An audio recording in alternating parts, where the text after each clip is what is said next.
Hello everyone. Before we start, make sure to like and subscribe to the channel, and leave a comment with where you're from and what time you're watching. That way, YouTube will keep showing you stories just like this one. Now, let's begin. Anyone who has driven through rural Minnesota in January knows exactly what I mean when I say the sky and the road become the same shade of white.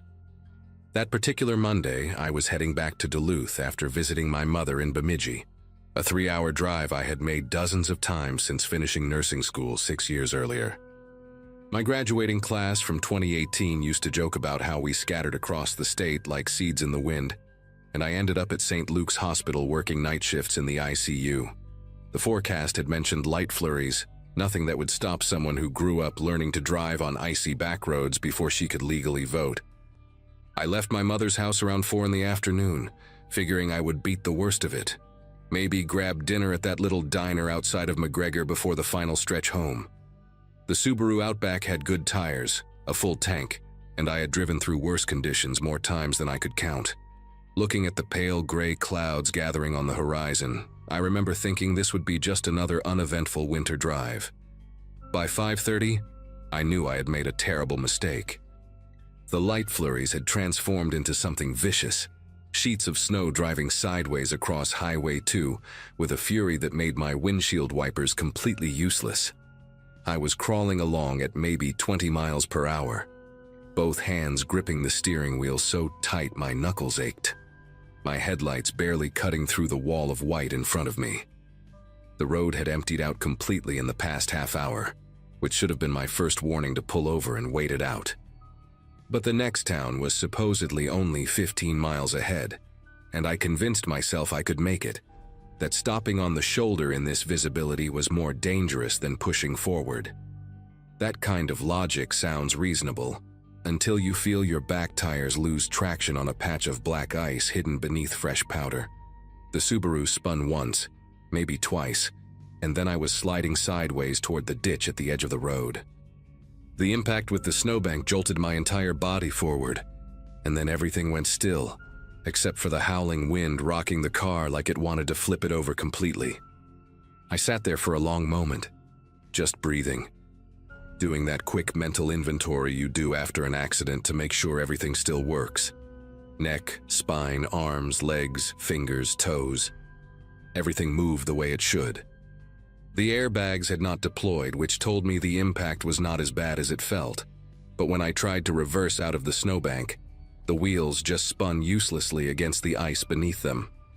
I shifted into drive, then reverse again, rocking the car back and forth the way my father taught me when I was 16. But the Subaru was wedged in at an angle that gave me no traction whatsoever. The snow was piling up against the driver's side door so fast I could watch it rising inch by inch through the window. I grabbed my phone from the cup holder and felt my chest tighten when I saw the screen. No signal, not even a single bar flickering in and out. This stretch of highway was notorious for dead zones, something I knew but had never worried about until this exact moment when it actually mattered.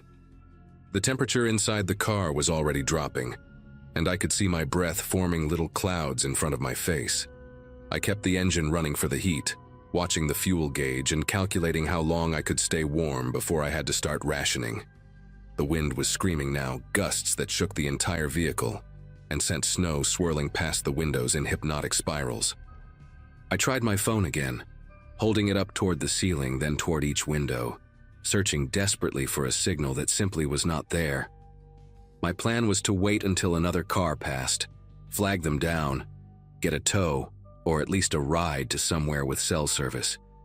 Except, no cars were passing.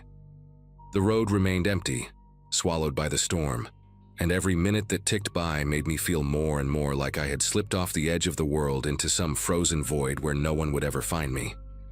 I told myself to stay calm, that this was Minnesota, that someone would come eventually, that people drove this highway all the time, even in bad weather. I just had to be patient and wait. Nearly 40 minutes passed before I saw headlights in my rearview mirror, 2 pale yellow beams cutting through the curtain of snow, like the eyes of some slow-moving animal. The relief that flooded through me was almost embarrassing. This overwhelming wave of gratitude toward a stranger I had not even seen yet. The vehicle slowed as it approached, and I could make out the shape of a pickup truck, one of those older models with the extended cab and rust creeping up along the wheel wells. It pulled onto the shoulder about 20 feet behind my Subaru, hazard lights blinking orange through the white haze, and for a moment, nothing happened.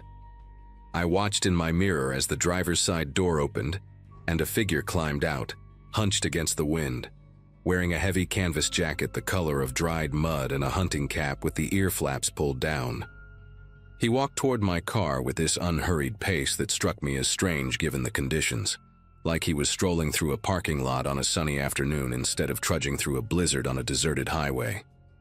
I rolled my window down about 2 inches, just enough to speak through, and the cold air that rushed in felt like needles against my face. He leaned down to the gap in the window, and I got my first real look at him.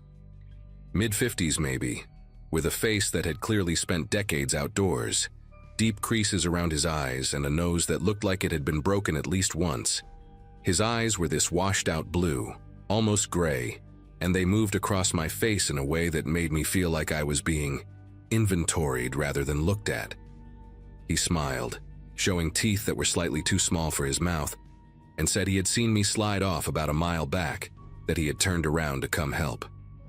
His voice was calm, friendly even, with that particular Minnesota accent that stretches vowels out flat like taffy.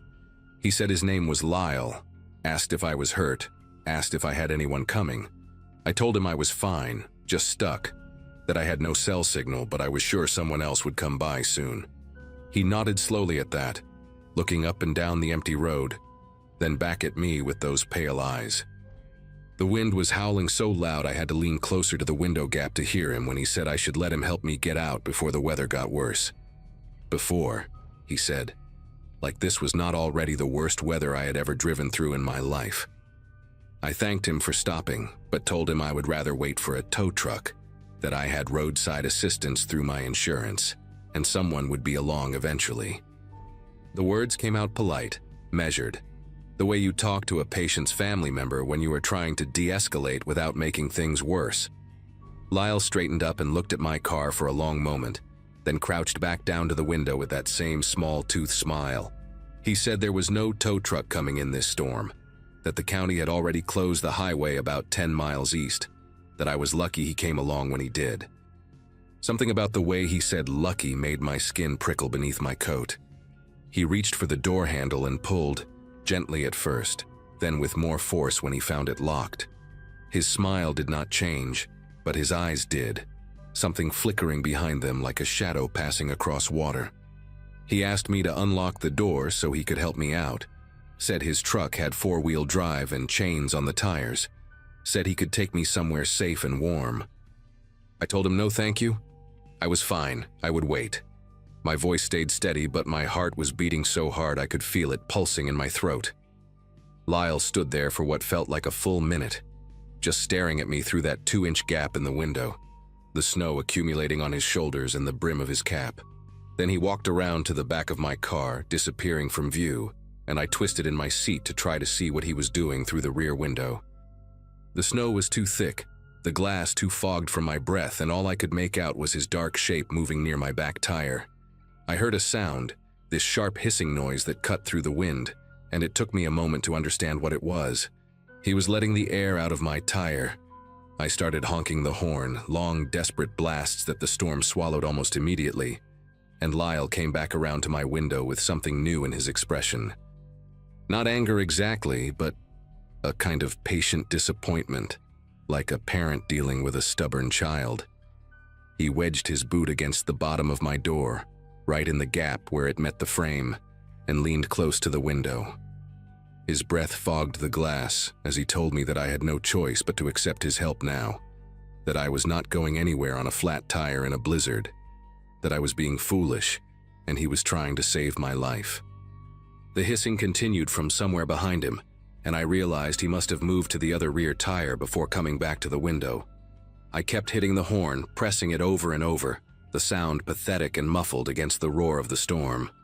Lyle did not even flinch, just stood there with his boot wedged against my door, watching me with those colorless eyes like he had all the time in the world. Then I saw something that made my heart seize up in my chest, a faint glow in the distance behind his truck, barely visible through the whiteout but definitely there. Another vehicle, headlights moving toward us, slow but steady, and I realized this was my only chance to get someone's attention. I laid on the horn with everything I had, screaming at the same time even though I knew no one could hear me through the closed windows and the howling wind. Lyle turned his head to look at the approaching lights, and for just a second I thought he might give up, might walk back to his truck and drive away before anyone saw what he was doing. Instead, he did something that still wakes me up at night sometimes when the wind blows hard enough against my bedroom window. He moved fast, faster than I would have expected from a man his age, climbing onto the hood of my car with the agility of someone who had done this before. He was carrying something, a bundle he must have grabbed from his truck while he was behind my car, and he shook it out as he crouched on the hood like some massive bird of prey. It was a tarp, dark green canvas, the kind you use to cover firewood or wrap around things you want to hide. He spread it across my windshield with quick, practiced movements, tucking the edges down on either side so the wind would not rip it away, and suddenly I was in complete darkness. The weak gray light of the storm vanished entirely, replaced by this suffocating blackness that pressed against my eyes, like something solid. I could hear the other vehicle getting closer, the low rumble of its engine vibrating through the air, and I screamed and pounded on the windshield from the inside, trying to dislodge the tarp, trying to make any kind of commotion that might catch the driver's attention. But the tarp stayed in place, weighted down by the snow that was already accumulating on top of it, and I heard the other vehicle slow down, pause for a moment, and then keep going. The engine sound faded into the storm until there was nothing left but the wind and Lyle's boots shifting on the hood above me, patient and deliberate, waiting in the darkness he had created. Something clicked in my brain then, that survival instinct they say kicks in when you are truly cornered. I stopped screaming, stopped pounding, and forced myself to think. My purse was on the passenger seat, and inside it was a small canister of pepper spray my mother had given me years ago, one of those gifts you toss in your bag and forget about, until suddenly you need it more than you have ever needed anything. I found it by touch in the darkness, my fingers closing around the cold metal cylinder, and I rolled down my window another inch, just enough to fit my hand through. I could hear Lyle moving on the hood, probably repositioning himself to watch the window, and I knew I would only get one chance at this. When his face appeared at the gap, those pale eyes squinting down at me through the opening, I pressed the nozzle and sprayed directly into his eyes without hesitation.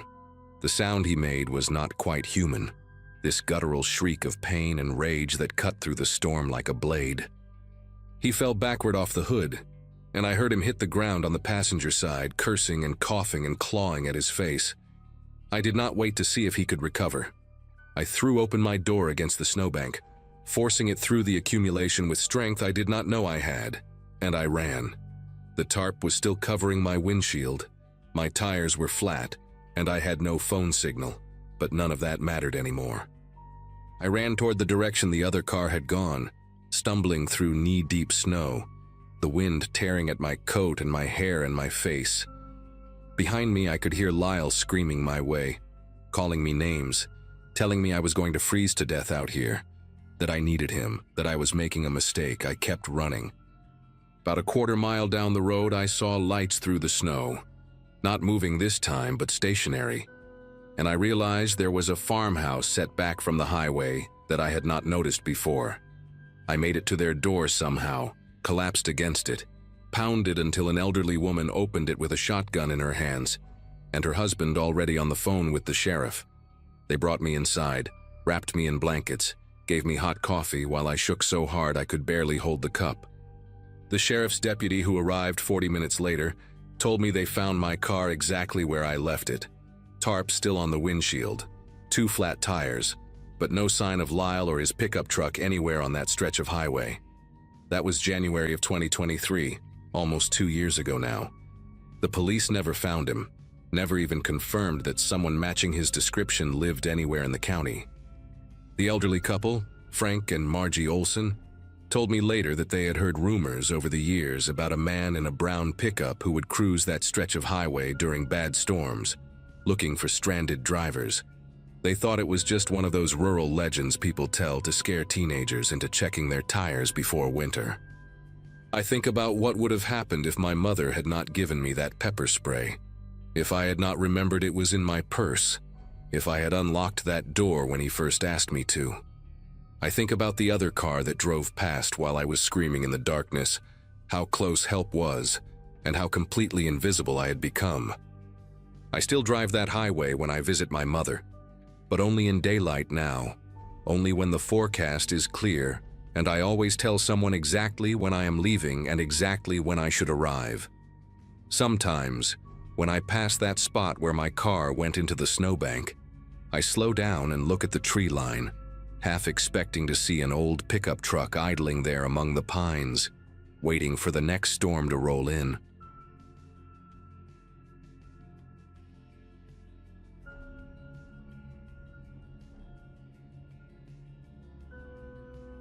Minnesota winters have a reputation, but nothing prepares you for what happens when a storm decides to show you exactly how small and fragile you really are.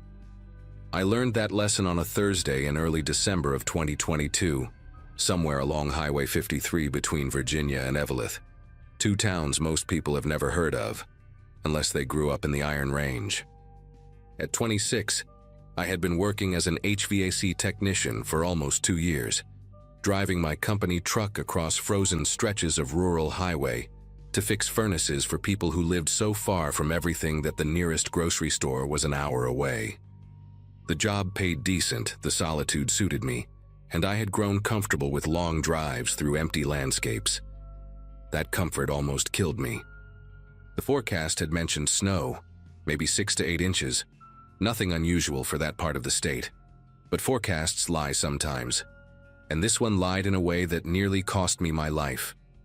The first sign of trouble came when my windshield turned completely white in less than 30 seconds. One moment I could see the road, the faded yellow lines, the skeletal trees lining both sides, and then it was gone, all of it, swallowed by a wall of snow so thick it looked solid. I pulled over immediately, heart pounding, and watched the temperature display on my dashboard drop from 12 degrees to -4 in what felt like minutes. My truck, an old Ford F-150 with 200,000 miles of rust and stubbornness holding it together, started making a sound I had never heard before, a grinding, choking noise that ended with a shudder and then silence. I turned the key again and again, but the engine refused to respond. The heater died with it, and within 5 minutes I could see my breath forming thick clouds inside the cab. I remember sitting there, gripping the steering wheel with both hands, trying to calculate how long a person could survive in a broken-down truck during a blizzard with no cell signal, and no other cars in sight. My phone had 1 bar of signal that flickered in and out like a dying heartbeat. I tried calling 911 3 times, and each time the call dropped before it even connected. I sent a text to my boss, Hank, telling him my location and that I was stranded. The message sat there with a little spinning circle for 10 minutes before finally showing delivered. Whether he actually received it or not, I had no way of knowing. The cold was getting serious now, the kind that makes your fingers clumsy and your thoughts sluggish. I had a winter emergency kit in the back seat, blankets, hand warmers, a flashlight, some granola bars, because Hank drilled that into every new hire. I wrapped myself in both blankets and cracked open 2 hand warmers, pressing them against my chest. For a while, maybe an hour, I told myself this was manageable. Someone would come. A plow truck, a state trooper, another driver. But the snow kept falling so heavy that I could barely see the hood of my own truck, and the silence outside was absolute. No engines, no voices. Nothing but the wind screaming against the windows like something trying to get in. The decision to leave the truck was the dumbest thing I have ever done, and I knew it was dumb even as I was doing it. But hypothermia does something to your brain. It whispers to you, tells you that action is better than waiting, that movement means survival. I remembered passing a gas station maybe 2 miles back, a little place with a faded Conoco sign and a single pump out front. 2 miles. I had walked farther than that plenty of times. In my head, it made perfect sense. I would walk back, find the gas station, call for help from a warm building with a hot cup of coffee in my hands. I put on every layer I had. My work jacket, a hoodie underneath, 2 pairs of gloves, a beanie pulled low over my ears. I grabbed the flashlight and one of the blankets, wrapping it around my shoulders like a cape. When I opened the truck door, the wind hit me so hard I nearly fell backward. The cold was not just cold anymore. It was violence. It was a physical force that wanted to tear the heat right out of my body. I stepped out anyway, pulled the door shut behind me, and started walking in what I believed was the direction I had come from. The first 10 minutes were not so bad. I kept my head down, my chin tucked into my chest, and focused on putting one boot in front of the other. The road was somewhere beneath my feet. I could feel the firmness of asphalt under the snow, and I used that as my guide. Left foot, right foot, keep moving, stay on the hard surface. The blanket around my shoulders was already soaked through, heavy with snow that melted from my body heat and then froze again into a stiff, icy shell. My flashlight cut a weak yellow beam through the white chaos, illuminating maybe 3 feet ahead of me before the snow swallowed the light completely. I counted my steps to keep my mind occupied. 100, 200, 500. At around 800 steps, I realized I could no longer feel the road beneath me. The ground had become soft, uneven, and when I swept my boot sideways, I hit something that crunched, a frozen bush maybe, or the edge of a ditch. I stopped, turned around, and tried to find the road again. But there was no road. There was no anything. Just white in every direction, so thick and disorienting that I could not tell up from down, forward from backward. That was when the panic hit me, real and raw and absolute. I spun in a circle, waving my flashlight like it could somehow cut through the storm and show me where I was. Nothing. The wind had picked up even more, howling so loud it drowned out my own thoughts, and the snow was falling sideways now, stinging my face like tiny needles made of ice. I picked a direction, any direction, and started walking again, faster this time, almost running. My lungs burned from the cold air, each breath feeling like I was inhaling broken glass. I do not know how long I walked like that, stumbling through snow that came up past my knees in some places, tripping over things I could not see. 10 minutes maybe, 20. Time had stopped making sense. And then, through the white curtain ahead of me, I saw a light, a faint yellowish glow flickering like a candle in the distance. Relief flooded through me so hard my knees almost buckled. The gas station. I had found it. I pushed forward with everything I had left, my legs screaming, my fingers numb inside my gloves, my eyes locked on that beautiful, impossible light. The light vanished. 1 second it was there, warm and promising, and the next it was gone, swallowed by the storm like it had never existed at all. I stopped dead in my tracks, blinking hard, trying to find it again. Maybe the snow had just gotten thicker for a moment. Maybe I had looked away at the wrong time. I turned slowly, scanning the white emptiness around me, and that was when I saw it again. But now it was behind me, in the direction I had just come from. That made no sense. I had been walking toward it. How could it be behind me now? My brain tried to explain it away, telling me I had gotten turned around somehow, that the wind had spun me without me noticing. I started walking toward it again, my steps slower now, more careful. The cold had seeped so deep into my bones that I was no longer shivering, and some distant part of my mind, the part that still remembered the safety training videos Hank made us watch, knew that was a very bad sign. When you stop shivering, it means your body has given up trying to warm itself. It means you are running out of time. I do not know when I first heard the voice. It crept into my awareness slowly, like a radio station fading in through static. At first I thought it was just the wind playing tricks on my frozen ears. But then I heard it clearly, a man's voice somewhere to my left calling out a name. "Corbett," it said. "Corbett, over here. That was not my name. My name is Jensen. But in that moment, with my thoughts moving like cold syrup, I did not question it. I turned toward the voice and started walking. It felt so real, so close, like someone was standing just a few feet away in the white chaos. I even called back to them. "Hey!" I shouted, or tried to shout. My voice came out cracked and weak, barely louder than a whisper. "Hey, I am here. I am over here." The voice kept calling, always just ahead of me, always just out of reach. "Corbett, Corbett, over here." I followed it like a dog following its owner, stumbling through the snow, no longer feeling my feet or my hands or most of my face. Some part of me knew something was wrong.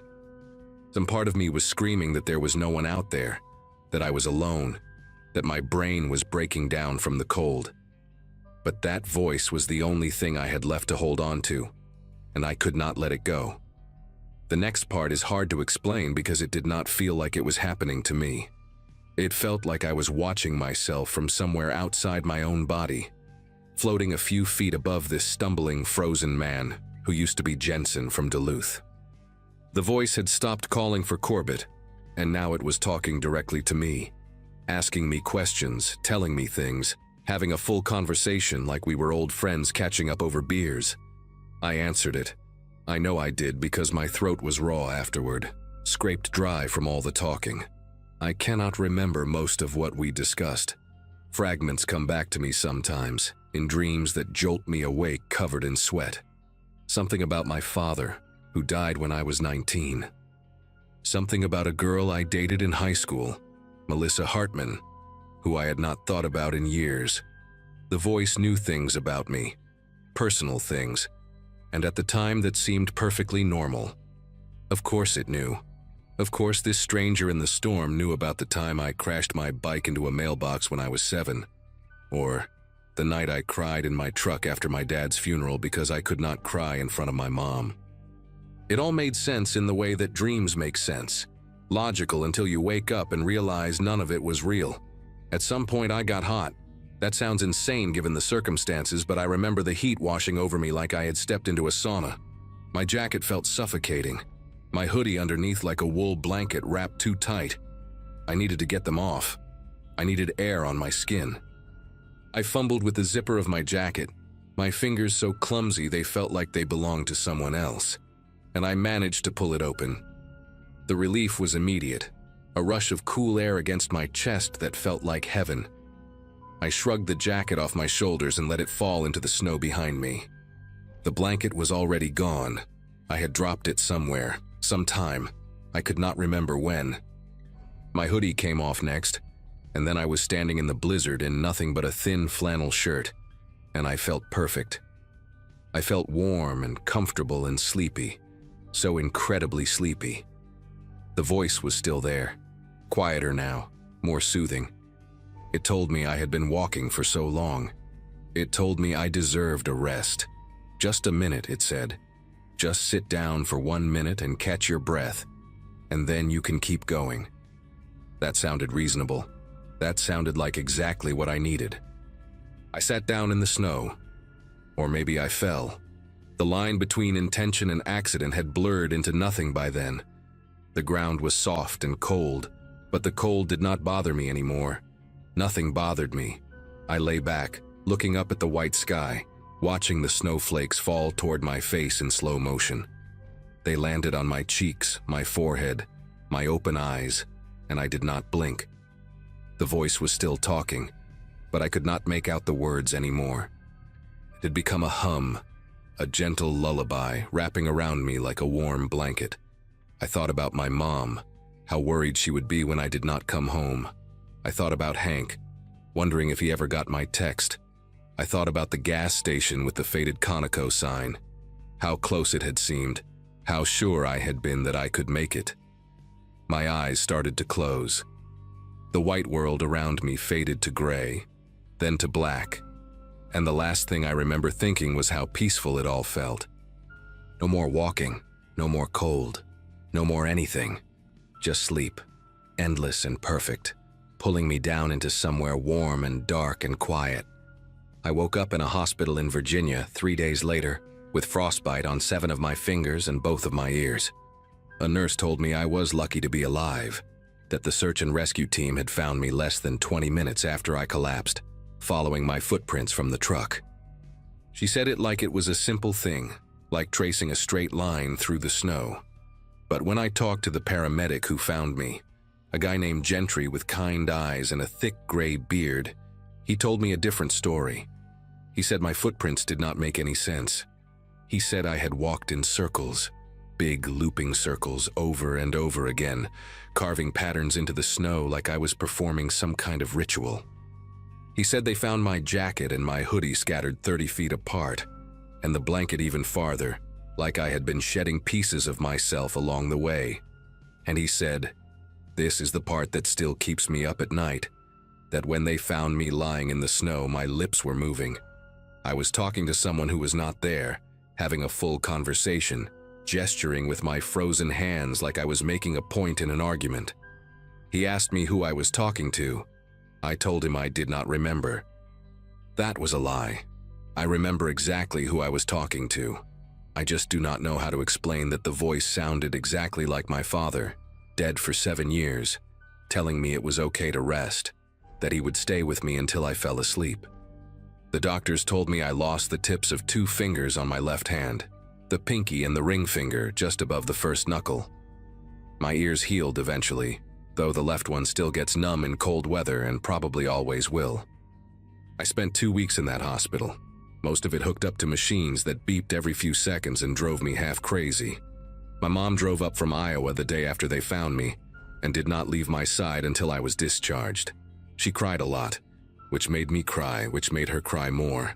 Hank came to visit twice, brought me a card signed by everyone at the company, and told me my job would be waiting whenever I was ready. I went back to work 3 months later, but I do not take the rural routes anymore. I stay in Duluth now, fixing furnaces in apartment buildings and office complexes, places where the nearest gas station is a 5-minute walk and cell service never drops. Some of my co-workers think I got soft. Maybe I did. I do not care. I know what waits out there in the empty places when the cold decides to show you what you really are. I still think about that day more than I would like to admit. Sometimes when I am falling asleep at night, I hear the wind howling, and I am back in that white emptiness, following a light that does not exist toward a voice that should not be there. I talked to a therapist about it for a while. She said the hallucinations were a normal response to severe hypothermia, that my brain was shutting down and pulling up memories to keep me company while it happened. That makes sense. That is the scientific explanation, and I believe it. But there is another part of me, a small and stubborn part that I cannot quite silence, that wonders how a dying brain could know exactly what my father's voice sounded like, how it could remember the specific way he used to say my name, the cadence of his words, the warmth underneath his tone. The doctors say I was alone out there in the snow, walking in circles, talking to nobody. And I am sure they are right. I am sure of it. But sometimes, late at night, when the house is quiet and the winter wind rattles my windows, I am not so sure anymore. I am not sure at all.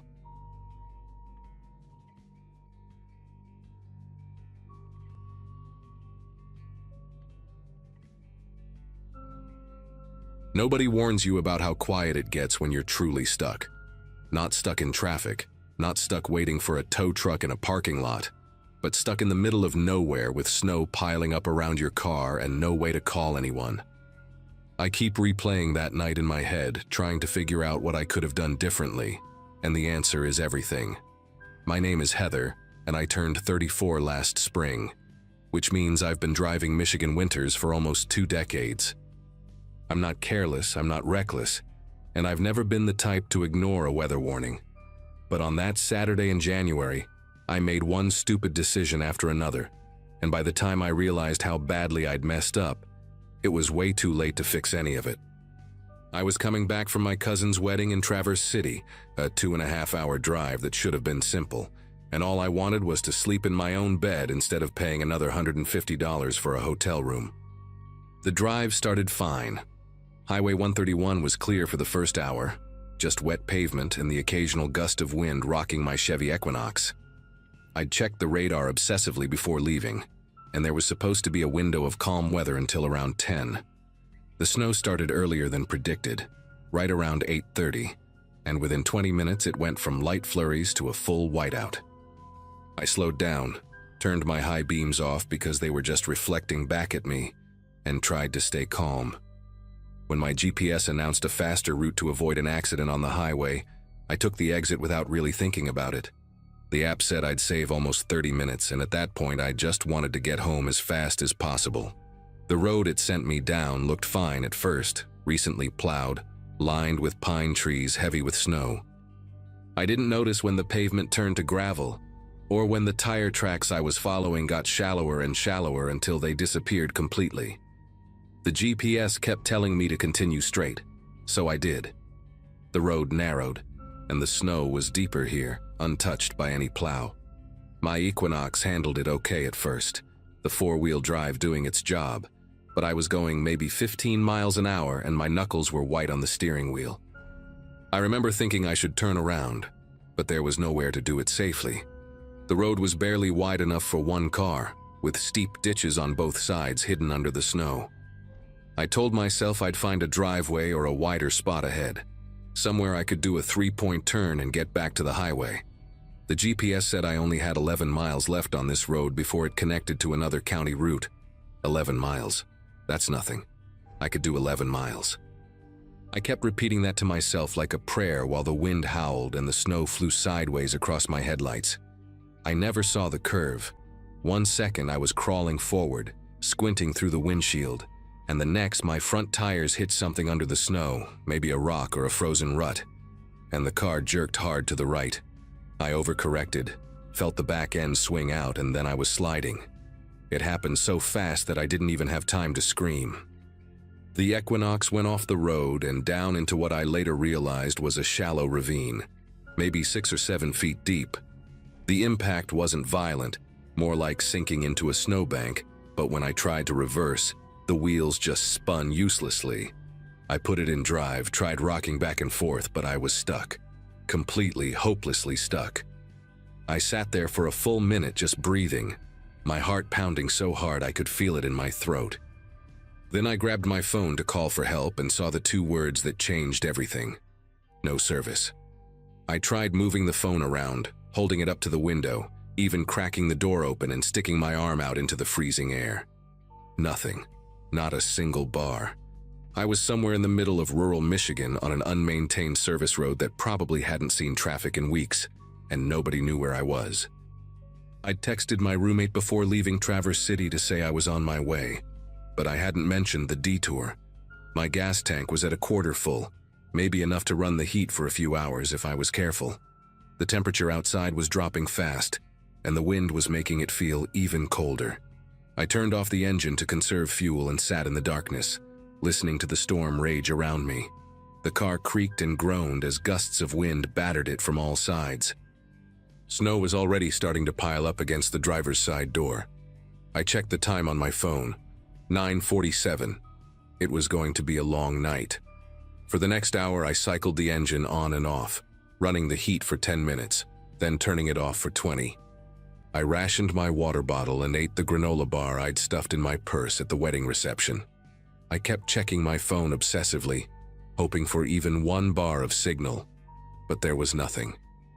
Around 11, I was starting to accept that I might have to wait until morning for someone to find me. I was scared, but I was also weirdly calm, like my brain had decided that panicking wouldn't help, so it just shut that part off. That's when I saw the headlights. They appeared in my rearview mirror first, 2 yellowish beams cutting through the snow maybe half a mile back. I sat up straight, my heart suddenly racing. Someone else was on this road. Someone who might have a phone that worked, or who could drive me to the nearest gas station. I turned my hazard lights on and started honking the horn, short bursts every few seconds, praying they would see me. The vehicle came closer, moving slow through the snow, and I could see it was a pickup truck, one of those big Ford F-150s with the extended cab. It stopped about 50 feet behind me, headlights still on, engine running. I waited for the driver to get out to come check on me, but nothing happened. The truck just sat there, idling, for what felt like forever but was probably only 2 or 3 minutes. I remember feeling confused more than anything. Why wasn't he getting out? Maybe he was on the phone calling for help. Maybe he was trying to figure out the best way to approach. I flashed my hazards again and gave another honk, a longer one this time. Still nothing.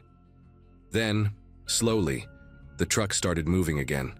Not toward me on the road, but off to the side, crunching through the deep snow until it was positioned perpendicular to the road itself. The driver cut the wheel and maneuvered the F-150 until it was completely blocking any path forward or back. Only then did the door open. A man stepped out. He was big, tall and heavy-set, wearing a dark coat and one of those knit caps pulled low over his forehead. I couldn't see his face clearly because his headlights were behind him, turning him into a silhouette against all that white snow. He stood there for a moment just looking at my car. Then he reached back into his truck and pulled something out. It took me a second to recognize what it was, a tire iron, the kind with the cross shape that you use to loosen lug nuts. He held it loosely in his right hand, tapping it against his thigh as he started walking toward me. Not rushing, not running, just this slow, deliberate walk like he had all the time in the world. The relief I'd felt when I saw his headlights was completely gone now. In its place was something else. A cold, sick feeling that started in my stomach and spread through my whole body. Every instinct I had was screaming that something was very wrong with this situation. I locked my doors. It was automatic, just a reflex, and the click of the lock seemed impossibly loud in the quiet of the car. The man stopped walking when he heard it. He was maybe 20 feet away now, close enough that I could see he was smiling. Not a friendly smile. Not the kind of smile someone gives you when they're about to help you out of a bad spot. It was the smile of someone who knew they had all the power and you had none. He said something, but I couldn't hear it through the closed window and the wind. He gestured with the tire iron, pointing at my door, then made a cranking motion like he wanted me to roll down my window. I shook my head. He took another step closer. My mind was racing through options and coming up empty. I couldn't drive away because my car was stuck. I couldn't call for help because I had no signal. I couldn't outrun him in knee-deep snow wearing the dress flats I'd worn to the wedding. The only thing between me and this man was a couple inches of glass and some sheet metal, and he had a tool designed specifically for breaking things. He walked around to the front of my car, taking his time, looking at how I was stuck in the ravine. Then he came to the driver's side window and knocked on it with the tire iron, 3 slow taps that made the glass vibrate. He leaned down and I saw his face for the first time. He looked normal. That was the worst part. Not like a monster, not like a movie villain. Just a regular guy, maybe mid-40s with a patchy beard and small dark eyes. He could have been someone's neighbor, someone's co-worker, someone you'd pass in the grocery store without a second glance. He said something again, and this time I could make out the words through the glass. He said I looked cold. He said he could help me warm up. The way he said it made my skin prickle with fear. I grabbed the only thing I could find, an ice scraper with a heavy plastic handle, and held it up so he could see it. He laughed. Actually laughed, like I'd just told him a joke. He raised the tire iron and I thought, this is it. He's going to smash the window and drag me out. I was already bracing myself, trying to figure out where to hit him with the scraper when he came through. But then something happened. Headlights. More headlights, coming from the same direction his truck had come from. He saw them too, and his whole body language changed. He stepped back from my window, looked at the approaching vehicle, then looked back at me. For a second we just stared at each other, and I could see him calculating, weighing his options. The new headlights were getting closer, and I could hear the engine now, something big like another truck or maybe an SUV. The man with the tire iron took one more look at me, and what I saw in his eyes terrified me more than anything else that night. It wasn't anger or frustration at being interrupted. It was patience, like he was just putting something on pause, something he fully intended to come back to later. He walked back to his truck without hurrying, climbed in, and drove off into the storm, his taillights disappearing in seconds. The other vehicle turned out to be a county plow truck doing an emergency run on the main road about a mile east. The driver, a guy named Pete who looked like he was in his 60s, said he'd seen tire tracks going down the service road and figured someone might be in trouble. He called dispatch on his radio, and within an hour there was a tow truck pulling my Equinox out of the ravine and a sheriff's deputy taking my statement. I told them everything, described the man, described his truck, gave them the partial plate number I'd somehow managed to memorize in those terrifying minutes. They said they'd look into it. That was almost a year ago now. They never found him, no arrests, no suspects, nothing. Sometimes I wonder if he's still out there, driving those back roads during snowstorms, looking for someone else whose GPS sent them the wrong way. I sold my Equinox 2 months after that night. I couldn't stand sitting in it anymore. Couldn't stop seeing his face in the window every time I got behind the wheel. I take the highway now, always, even if it adds an hour to my trip. And when the snow starts falling, I don't drive at all. I just stay home, lock my doors, and wait for it to pass.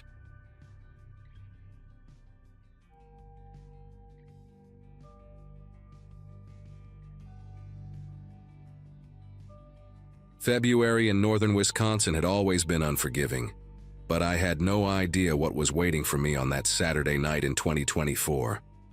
My name is Connor Aldrich, and at the time I had just wrapped up my 10th year working as a site supervisor for a construction company based out of Ashland.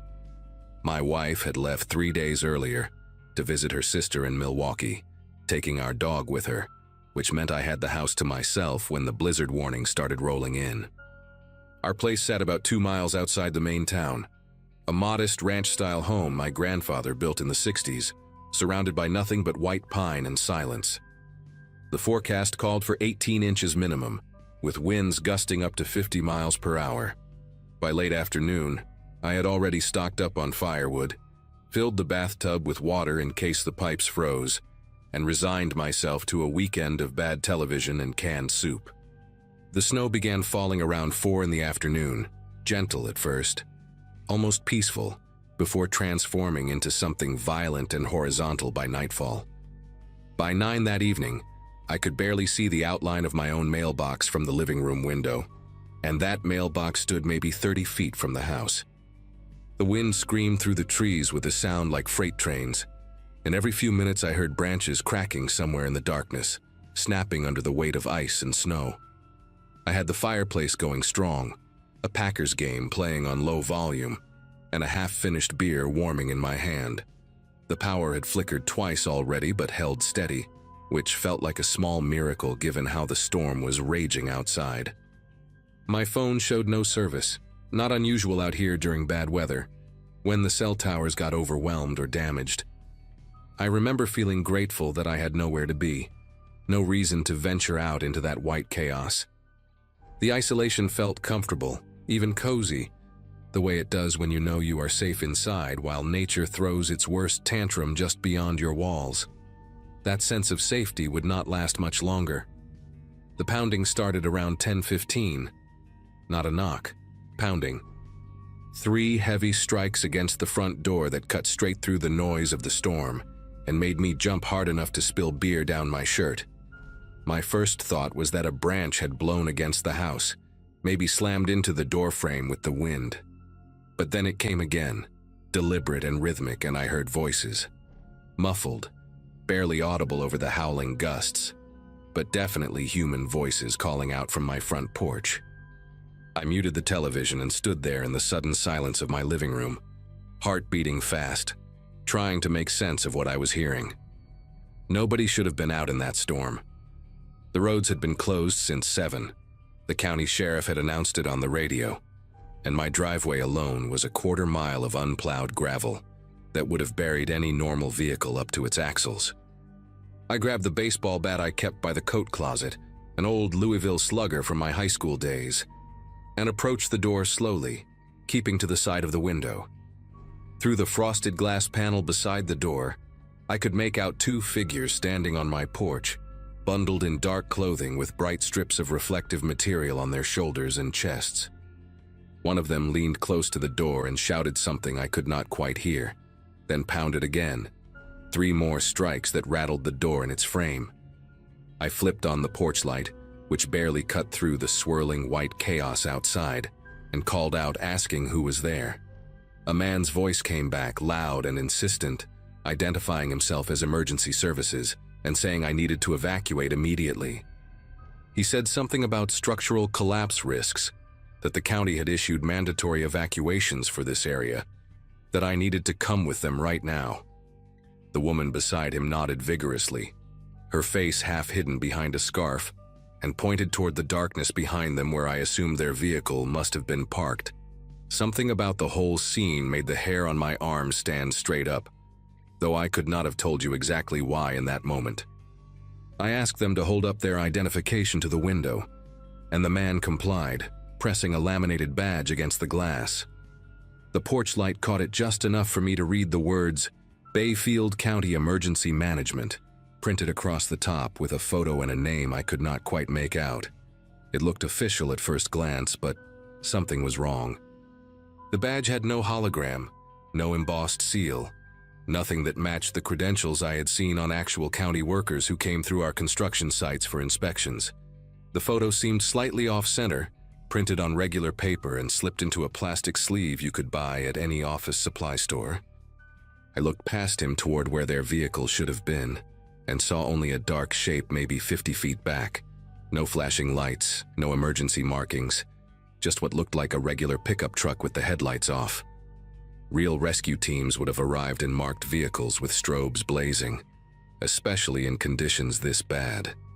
Real rescue teams would have called ahead using emergency broadcast systems or knocked on doors with police escort. These two had appeared out of nowhere in the middle of a blizzard with homemade badges and a civilian truck, telling me I needed to leave my warm house immediately. The man started talking faster when I did not open the door, his voice taking on an edge of frustration that did not sound like concern for my safety. He said the roof could cave in any minute, that 3 other houses in the area had already collapsed, that I was putting myself in serious danger by staying inside. The woman chimed in, saying they had a warming shelter set up at the community center, and that I needed to come now, right now. There was no time to wait. I noticed she kept glancing to her left, back toward that dark truck, like she was checking on something or someone. I told them I appreciated the warning, but my house was solid, built to withstand Wisconsin winters for 60 years, and I would take my chances. The man's whole demeanor changed then. He leaned closer to the door, close enough that I could see his breath fogging up the glass, and said in a lower voice that they could not leave me here, that they had orders to bring everyone out, that I needed to open the door so they could explain the situation properly. He said the word orders like it meant something, like I should be impressed or intimidated. I tightened my grip on the bat and told them I was not going anywhere. That was when the woman spoke up again, and what she said sent a chill straight through me that had nothing to do with the cold. She said they understood my hesitation, that people get scared during emergencies, but that they really needed to come inside for just a moment to assess the structural damage from within. She said it would only take 5 minutes, that they had thermal imaging equipment in the truck that could detect stress fractures in the foundation, and they needed to check my basement. Her voice was calm, almost soothing, like she was reading from a script she had practiced many times before. The man nodded along, and actually put his hand on the door handle, giving it a slow experimental turn. The deadbolt held, thank God, but the fact that he tried it at all made my heart start hammering against my ribs. I backed up a few steps and shouted through the door that if they did not leave my property immediately, I would call the police. The man laughed at that, a short, ugly sound, and said good luck getting through to anyone tonight, that the phone lines were down across the whole county, that they were the only help available for miles around. He said it like a threat, like he wanted me to understand just how alone I really was out here. I retreated to the kitchen, keeping my eyes on the front door, and grabbed the landline phone from its cradle on the wall. Dead silence, no dial tone, just like he said. My cell phone still showed no service, the little icon at the top of the screen completely empty. I felt a wave of panic rising in my chest and forced myself to breathe slowly, to think clearly, to not let fear make my decisions for me. The pounding started again, harder this time, and I heard the man yelling that they were running out of time, that the storm was getting worse, that I was being unreasonable. Between his shouts, I could hear them talking to each other in low voices I could not make out. And then I heard footsteps moving off the porch, crunching through the snow around the side of the house. They were circling the property, checking the windows, looking for another way in. I moved quickly through each room on the ground floor, confirming that every window was locked, every latch secured. When I reached the back door in the mudroom, I found the woman standing right there on the other side of the glass, her face inches from the window, staring directly at me with eyes that held no warmth at all. She did not say anything, just stood there watching me through the frost-covered glass while the snow swirled around her like a white curtain. I stepped back and nearly tripped over a pair of work boots, catching myself on the washing machine. She tilted her head slightly, almost curious, then raised one gloved hand and tapped a finger against the window 3 times. Slow, deliberate, patient. I heard the man's voice calling from somewhere around the front of the house, asking if she had found anything, and she turned away without answering and disappeared back into the storm.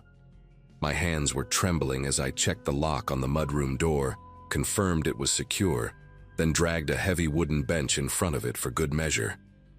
I needed to get help, needed to reach someone, but every form of communication I had was dead or useless. Then I remembered the old CB radio in the basement, the one my grandfather had installed decades ago for emergencies exactly like this one. I had not used it in years, was not even sure it still worked, but it ran on its own battery backup and operated on frequencies that had nothing to do with cell towers or phone lines.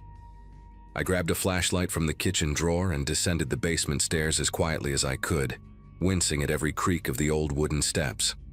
The basement was cold and dark, filled with the smell of dust and old concrete, and I had to navigate past stacks of storage boxes and forgotten furniture to reach the workbench where the radio sat.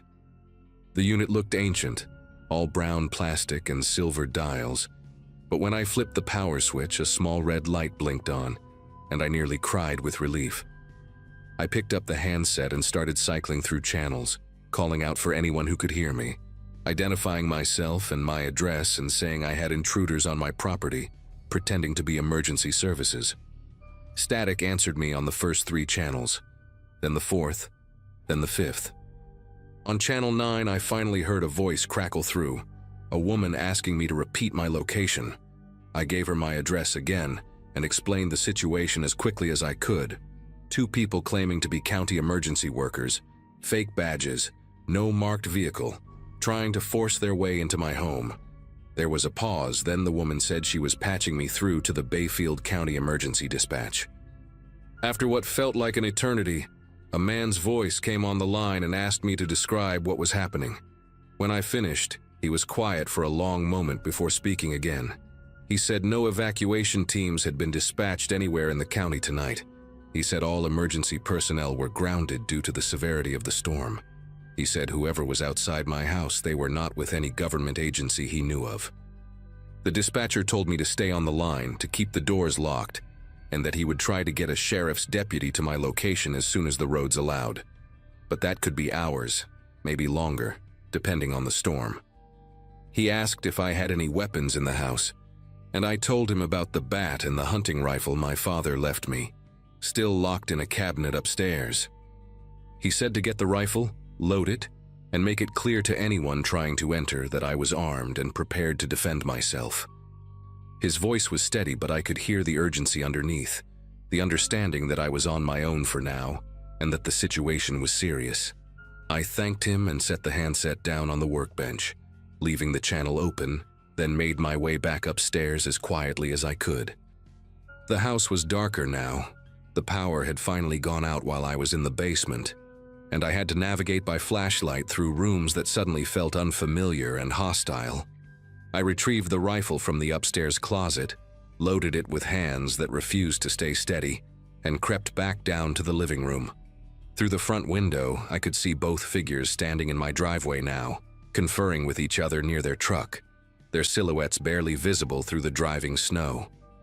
They seemed to be arguing about something, gesturing toward the house, toward the road, toward each other.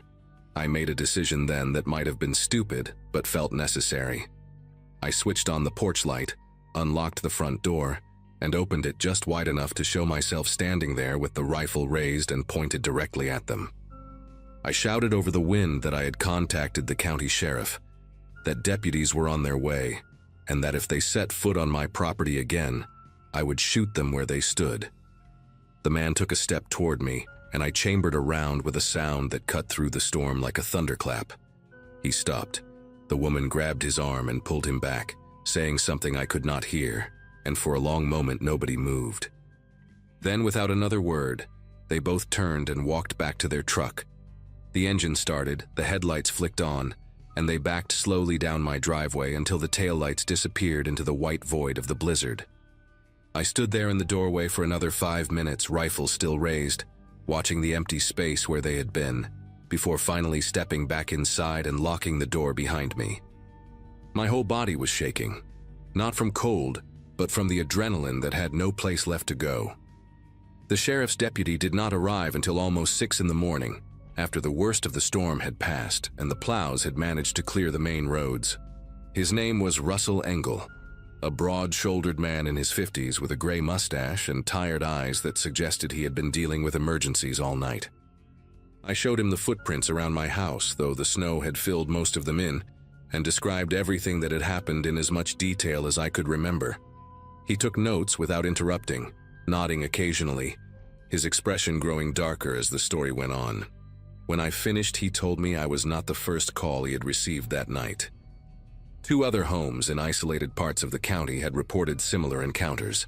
Strangers claiming to be emergency workers, insisting residents evacuate immediately, becoming aggressive when refused entry. One elderly woman had actually opened her door, and by the time a neighbor checked on her the next day, her house had been stripped of valuables and she was found locked in her own basement, dehydrated but alive.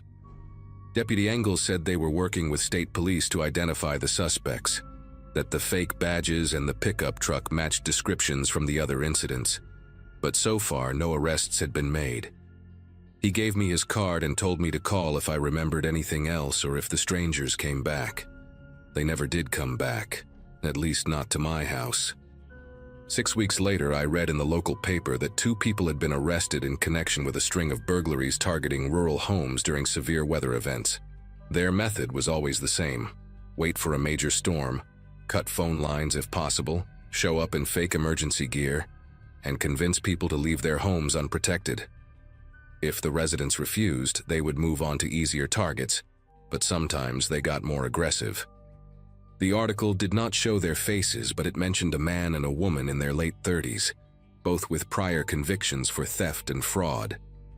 I never found out for certain if they were the same pair who stood on my porch that night, but I believe they were. My wife came home 2 days after the storm and I told her everything, and for months afterwards she refused to stay in the house alone. We installed a security system that spring, added motion sensor lights around the entire property, and I taught her how to use the CB radio just in case. Every time a big storm rolls through now, I find myself checking the locks twice, 3 times, listening for footsteps on the porch, watching the driveway for headlights that should not be there. I know I did the right thing by not opening that door, but some nights I still lie awake wondering what would have happened if I had. What they would have done, where I would have ended up. The storm outside passes eventually, but that question never really goes away.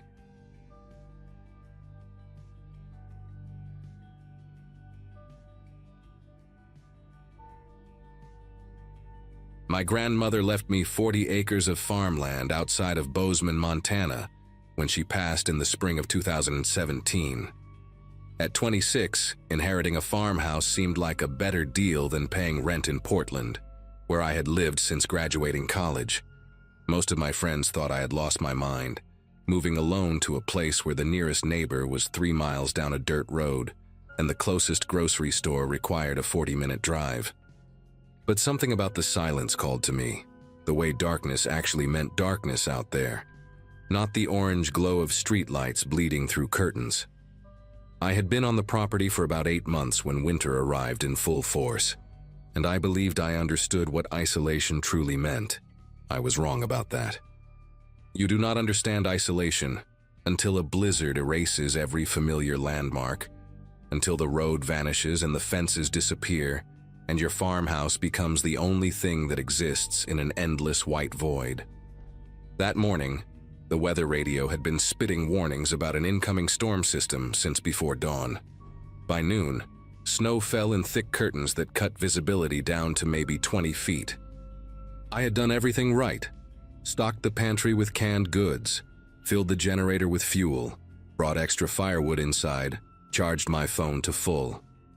The farmhouse itself was solid, built by my great-grandfather in 1952, with walls thick enough to muffle the wind, and a wood-burning stove that could heat the entire first floor. Around 3 in the afternoon, I stood at the kitchen window watching the world erase itself, feeling that particular smugness of being prepared while nature threw its worst at the walls. The wind screamed so loud I could feel it vibrating in my chest. That is probably why I did not hear him at first, why his moaning had to rise above the storm before it finally broke through to me, a sound so human and desperate that it cut straight through the howling chaos outside. I thought I was imagining it at first. When you live alone in a place that quiet, your brain starts inventing sounds just to fill the emptiness. But then I heard it again, louder, a man groaning in pain somewhere close to the house. I grabbed the flashlight from the drawer by the sink and moved to the front door, pressing my ear against the cold wood. The moaning continued, raw and agonized, coming from directly outside on the porch. My heart was pounding as I unlatched the deadbolt and cracked the door open just enough to aim the flashlight beam into the swirling snow. And there he was, crumpled on my front steps like a puppet with its strings cut, a man in a brown canvas jacket and jeans clutching his right leg and grimacing up at me through the ice crystals clinging to his eyebrows and beard. He looked maybe 40, 45, with a weathered face and pale blue eyes that squinted against the flashlight. He was shivering violently, his lips already taking on a bluish tint that terrified me more than anything else. He said his name was Ray, that he had been driving on the county road when the storm got too bad, and he pulled over to wait it out. He told me he had tried to walk to find help when his car started losing heat, but he slipped on a patch of ice about 100 yards from my driveway and felt something snap in his ankle.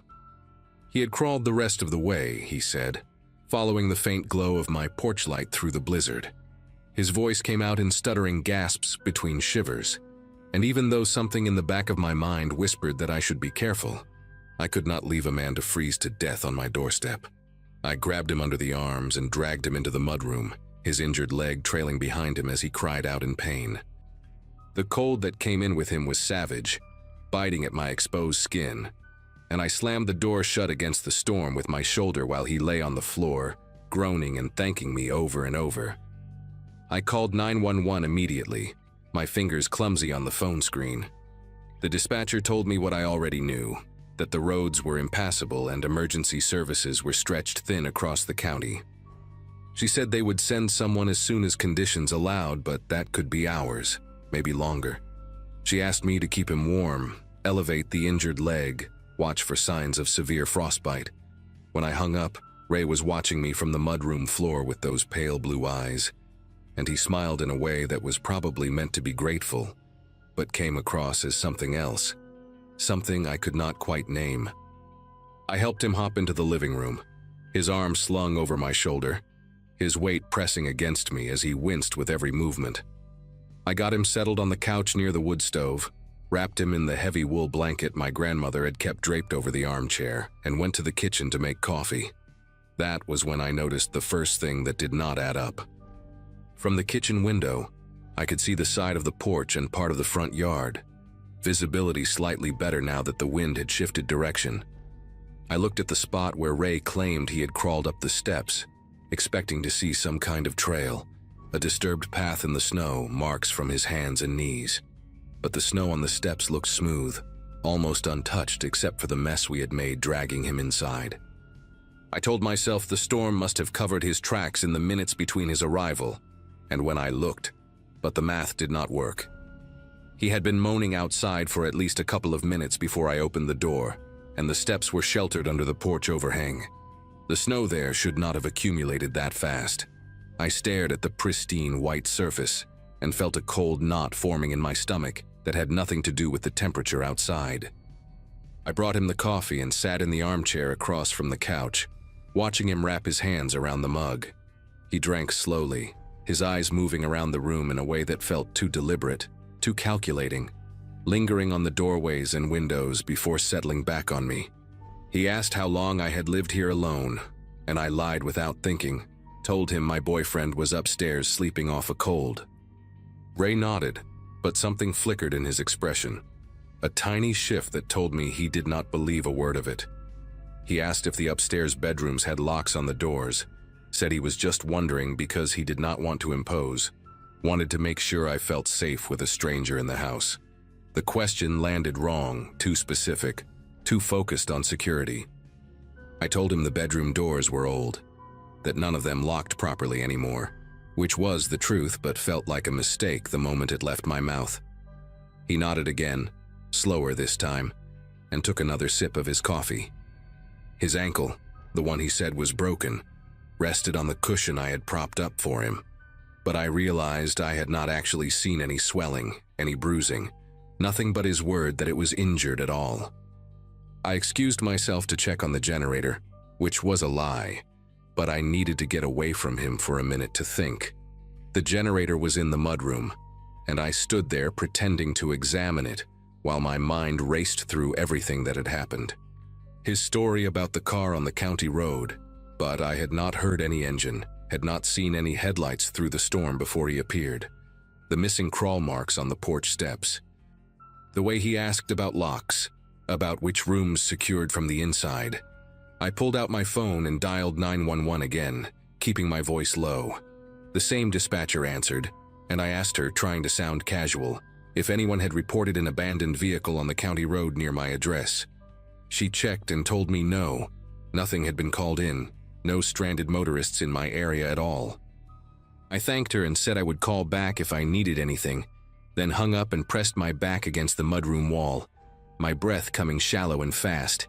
Either Ray had lied about the car, or he had lied about which road he had been on, or he had lied about everything. I went back to the living room and found him standing by the window, his weight balanced evenly on both legs, peering out into the storm. He turned when he heard me, and for just a second his face held an expression I cannot properly describe, something blank and appraising, like a person calculating odds. Then the mask slipped back on, the pained grimace, the slight hunch as he shifted weight off his supposedly broken ankle. He said he thought he heard something outside, maybe an animal. I told him to sit back down, that he should not be standing on that leg, and watched as he made a show of limping back to the couch. But I had seen it now, the way he moved when he thought I was not looking, smooth and steady with no trace of injury. My grandmother kept a shotgun in the hall closet, unloaded, but with shells on the top shelf behind some old photo albums. I had never fired it, never even held it properly, but knowing it was there gave me something to hold on to mentally. I sat back down in the armchair and kept my phone in my hand, pretending to scroll through something while I watched Ray from the corner of my eye. He started asking more questions, casual on the surface but pointed underneath. How far was the nearest neighbor? Whether the county plowed my road, or if I had to hire someone private. If I had family nearby who checked on me during storms. Each question peeled back another layer of my safety, mapping my vulnerabilities with the precision of someone who had done this before. I gave vague answers, mentioned neighbors closer than they actually were, invented a brother who lived in town and visited often. Ray nodded along, but his eyes had changed, harder now, less concerned with maintaining the pretense of a grateful injured stranger. The wind outside had picked up again, rattling the windows, and somewhere in the distance I heard a sound that made my whole body go rigid. It was faint, almost lost in the storm, but distinct enough to recognize. A door, the barn door, slamming open and shut in the wind. Except I had latched that door myself before the storm hit, secured it with a padlock because the latch alone was not strong enough to hold against heavy gusts. Someone had opened it. Ray heard it too. I saw his head turn toward the sound, and for a moment his composure cracked, a flash of something that looked almost like anticipation crossing his features before he caught himself. He asked what that noise was, his voice still playing the part of the concerned stranger. But there was an undercurrent to it now, an eagerness he could not quite hide. I told him it was probably just the wind, that old buildings made noise in storms, but my heart was slamming against my ribs so hard I thought he must be able to hear it. I stood up slowly, said I was going to check on something, and walked toward the hallway with measured steps, fighting every instinct that screamed at me to run. The closet was 10 feet away. I could feel Ray's eyes on my back, tracking my movement, and I knew with absolute certainty that if I reached for that shotgun, he would drop the act completely. So I walked past the closet, continued to the bathroom, and locked the door behind me. I turned on the faucet to cover the sound of my voice and called 911 for the third time, whispering into the phone that I needed help immediately, that the man in my house was not injured, and I believed someone else was outside. The dispatcher kept me on the line, told me a county sheriff unit was already en route because of my earlier call, that they had prioritized my address when they saw multiple contacts from the same number. She asked me to stay where I was, to keep the door locked, to not engage with the man. I could hear Ray moving around in the living room, his footsteps steady and unhurried, no limp at all now. Then I heard him try the bathroom door handle, a slow, deliberate turn that stopped when it met the lock. He did not say anything. He just stood there on the other side of the door, and I stood on mine, the phone pressed to my ear, the faucet running, both of us waiting. The minutes stretched into something unbearable, thick and suffocating, until finally I heard a new sound cutting through the storm. An engine. Headlights swept across the frosted bathroom window, red and blue flashing through the glass, and Ray's footsteps retreated fast toward the back of the house. I heard the mudroom door slam open, the howl of the wind rushing in, and then the dispatcher was telling me the deputies were at the front door. I let them in with trembling hands. 2 officers covered in snow, their faces red from the cold. I tried to explain everything at once, the man, the fake injury, the questions about locks, the barn door. One of them stayed with me while the other went after Ray, disappearing into the white chaos behind the house with his flashlight beam cutting through the snow. They caught him about 200 yards out, trying to make his way toward the tree line. He was walking fine, running even, until the deputy tackled him into a snowdrift. When they brought him back in cuffs, his face had changed completely. No more friendly gratitude, no more wounded stranger, just cold, empty anger, the look of someone whose plan had fallen apart. The deputy who stayed with me asked to see my ankle, and Ray just stared at him without blinking, without answering. There was nothing wrong with his leg, no break, no sprain, no injury of any kind. He had crawled onto my porch and faked the whole thing, every wince and groan and grateful smile, all of it theater designed to get inside my house. But that was not the worst part. As the storm began to ease around midnight, one of the deputies walked the perimeter of the property with a high-powered flashlight. He found footprints circling the barn, fresh enough that the snow had not filled them in completely. A second set of tracks, smaller than Ray's boots, leading from the barn to the back of the house and then retreating into the fields when the police lights appeared. Someone else had been out there the whole time, waiting in the dark, watching my windows. The deputy told me they found the barn door hanging open, the padlock cut clean through with bolt cutters. Inside, scratched into the wooden wall beside the door, were 2 words that still show up in my nightmares. She's alone. They never caught the second person. Ray refused to talk, gave a fake name that led nowhere, and eventually went to prison for breaking and entering and attempted burglary, though everyone involved knew it would have been much worse than burglary.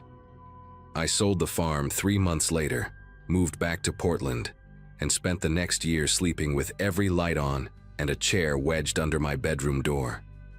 Sometimes I still wake up at 3 in the morning, heart pounding, certain I can hear someone moaning outside my window, and I wonder if the one they never caught is still out there somewhere, waiting for another blizzard, another isolated farmhouse, another woman kind enough to open her door.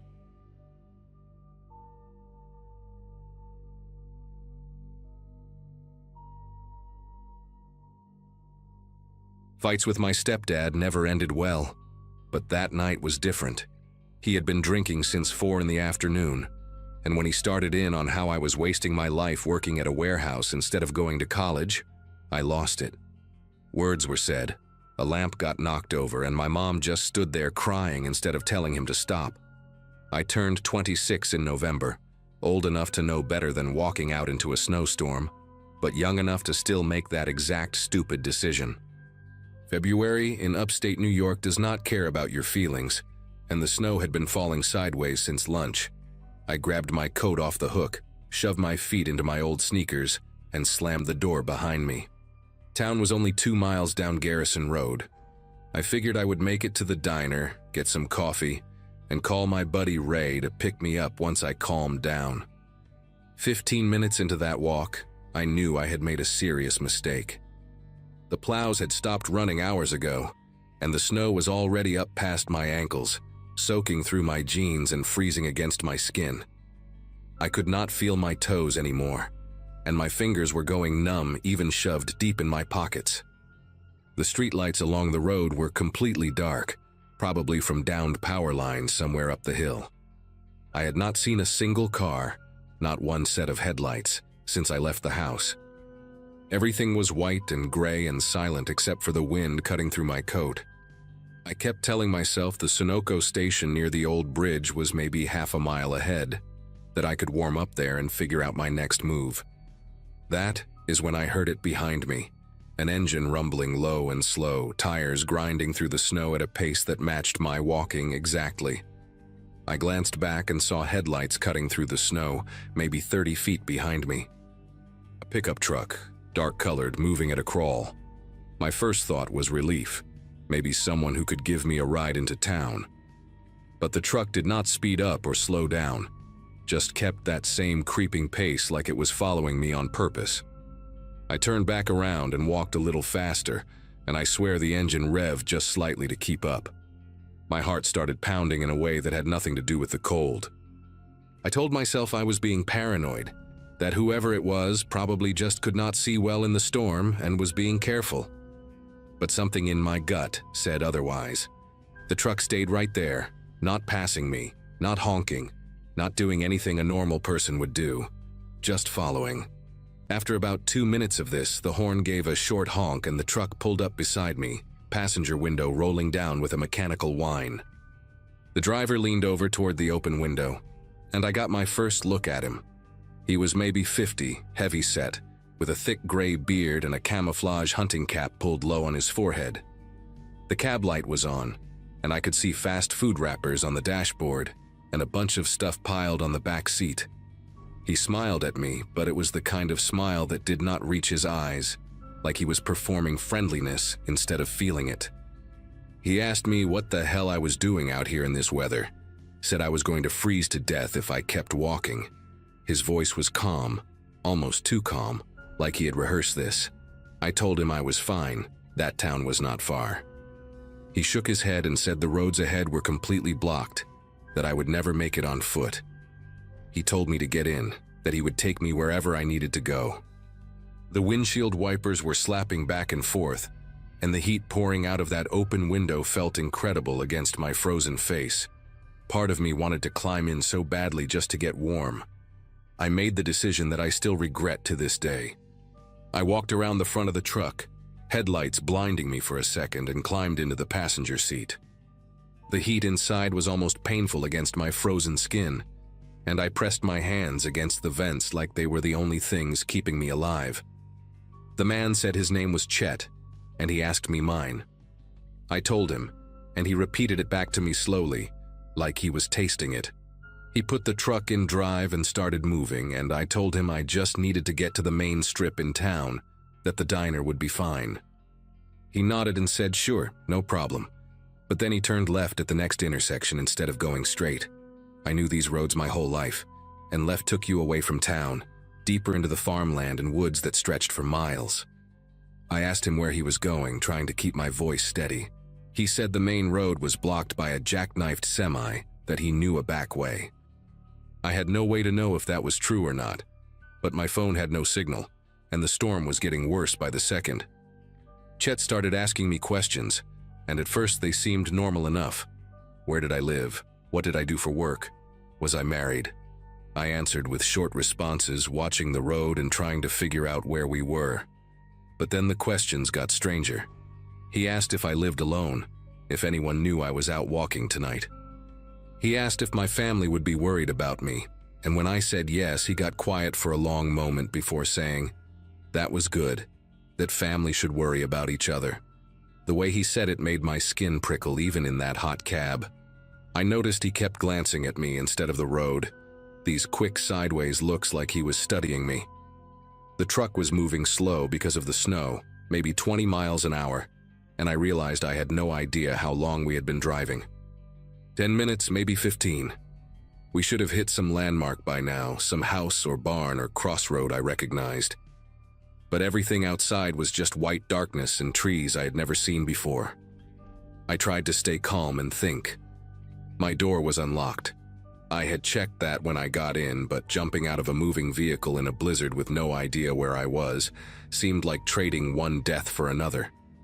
Chet had gone quiet, and somehow that was worse than the questions. He was humming something under his breath, this tuneless little melody that kept repeating. I noticed things I had not seen before. There was a coil of rope on the floor behind my seat, thick and yellow, the kind you would use to tie down equipment. A roll of duct tape in the cup holder between us, silver and half used.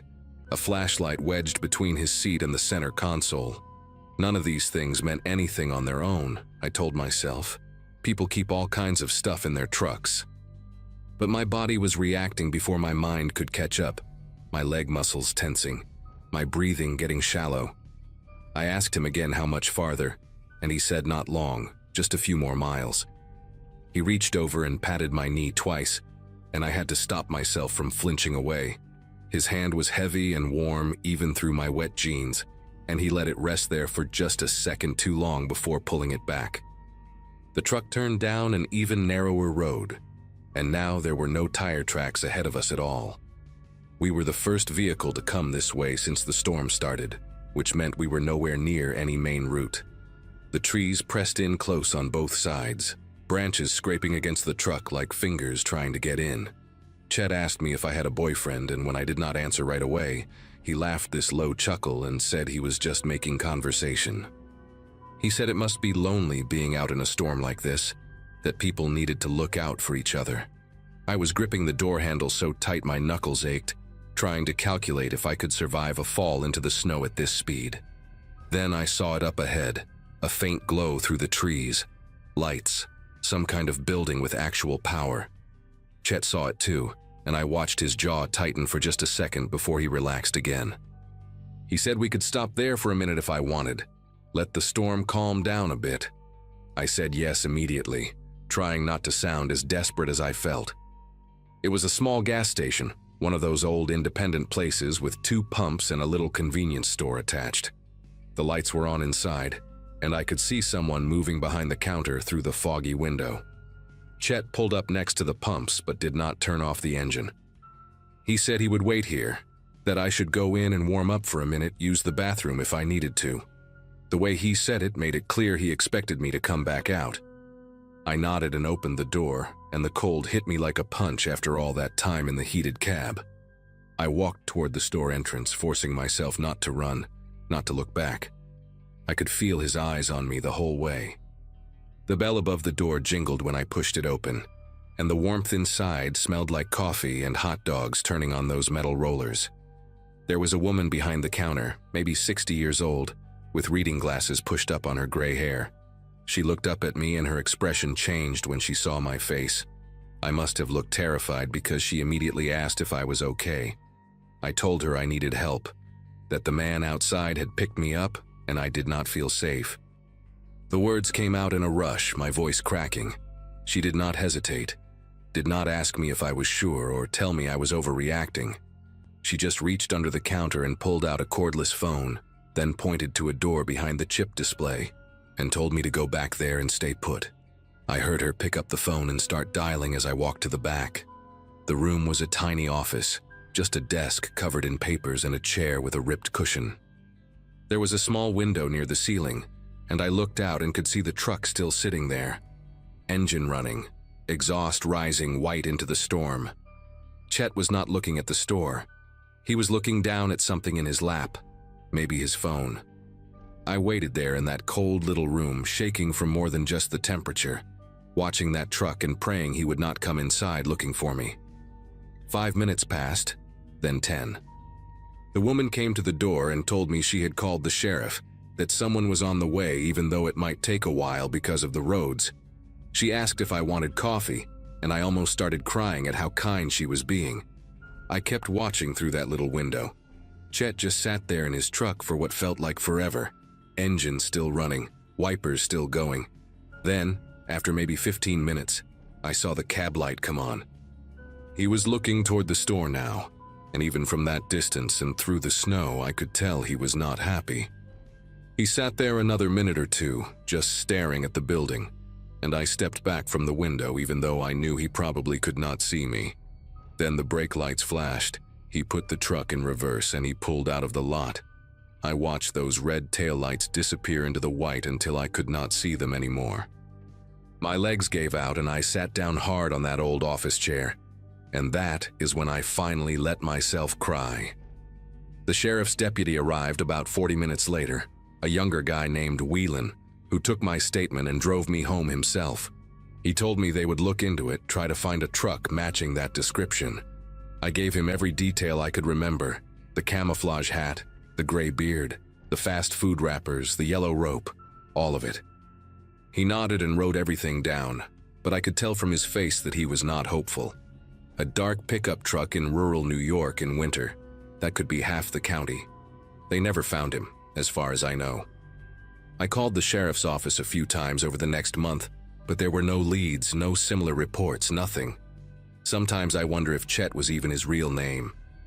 I think about that night more than I should, especially when it snows. I think about what would have happened if that gas station had lost power like everywhere else, if there had been no lights to see through the trees. I think about where that road was taking me, and I know in my gut I was not meant to reach the end of it. The woman at the gas station, her name was Beverly, and I went back a week later to thank her properly. She told me I did the right thing trusting my instincts, that too many people ignore that voice in their head telling them something is wrong. I have not ignored it since.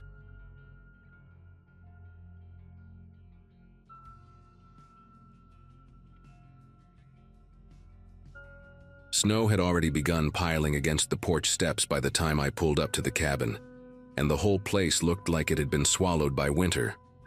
Work had me stretched thin that season, and taking a week away felt overdue, so the idea of a remote rental tucked behind a line of pines sounded perfect. The cabin sat about 20 minutes outside a small mountain town in Colorado, the kind with one main street and a diner that everyone swears is historic. I remember thinking the silence felt heavier than usual, like the snow had pressed the world into a quieter shape. While hauling my bags from the truck, I spotted the first set of footprints, fresh enough that the edges were still crisp, looping around the house in a weird, meandering path. My first thought was that maybe the owner had stopped by earlier, but the prints overlapped the snowfall from that morning, which didn't make much sense. The sight lingered with me as I unlocked the door and stepped inside. The cabin had that rented out too many times vibe, mismatched furniture and a faint smell of old firewood, but it felt warm enough. I set my stuff down, gave the place a quick look, and started noticing little details that nudged me in the ribs. A wooden chair sat a few feet away from the kitchen table, angled toward the window like someone had been watching the yard.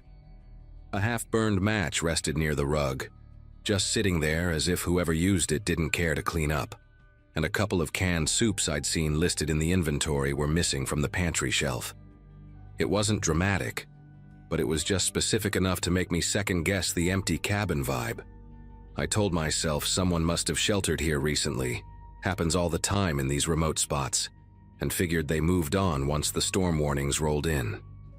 Still, the place didn't feel like it had been empty for long. The storm outside picked up speed fast, pushing snow against the windows until only faint shapes of the forest remained.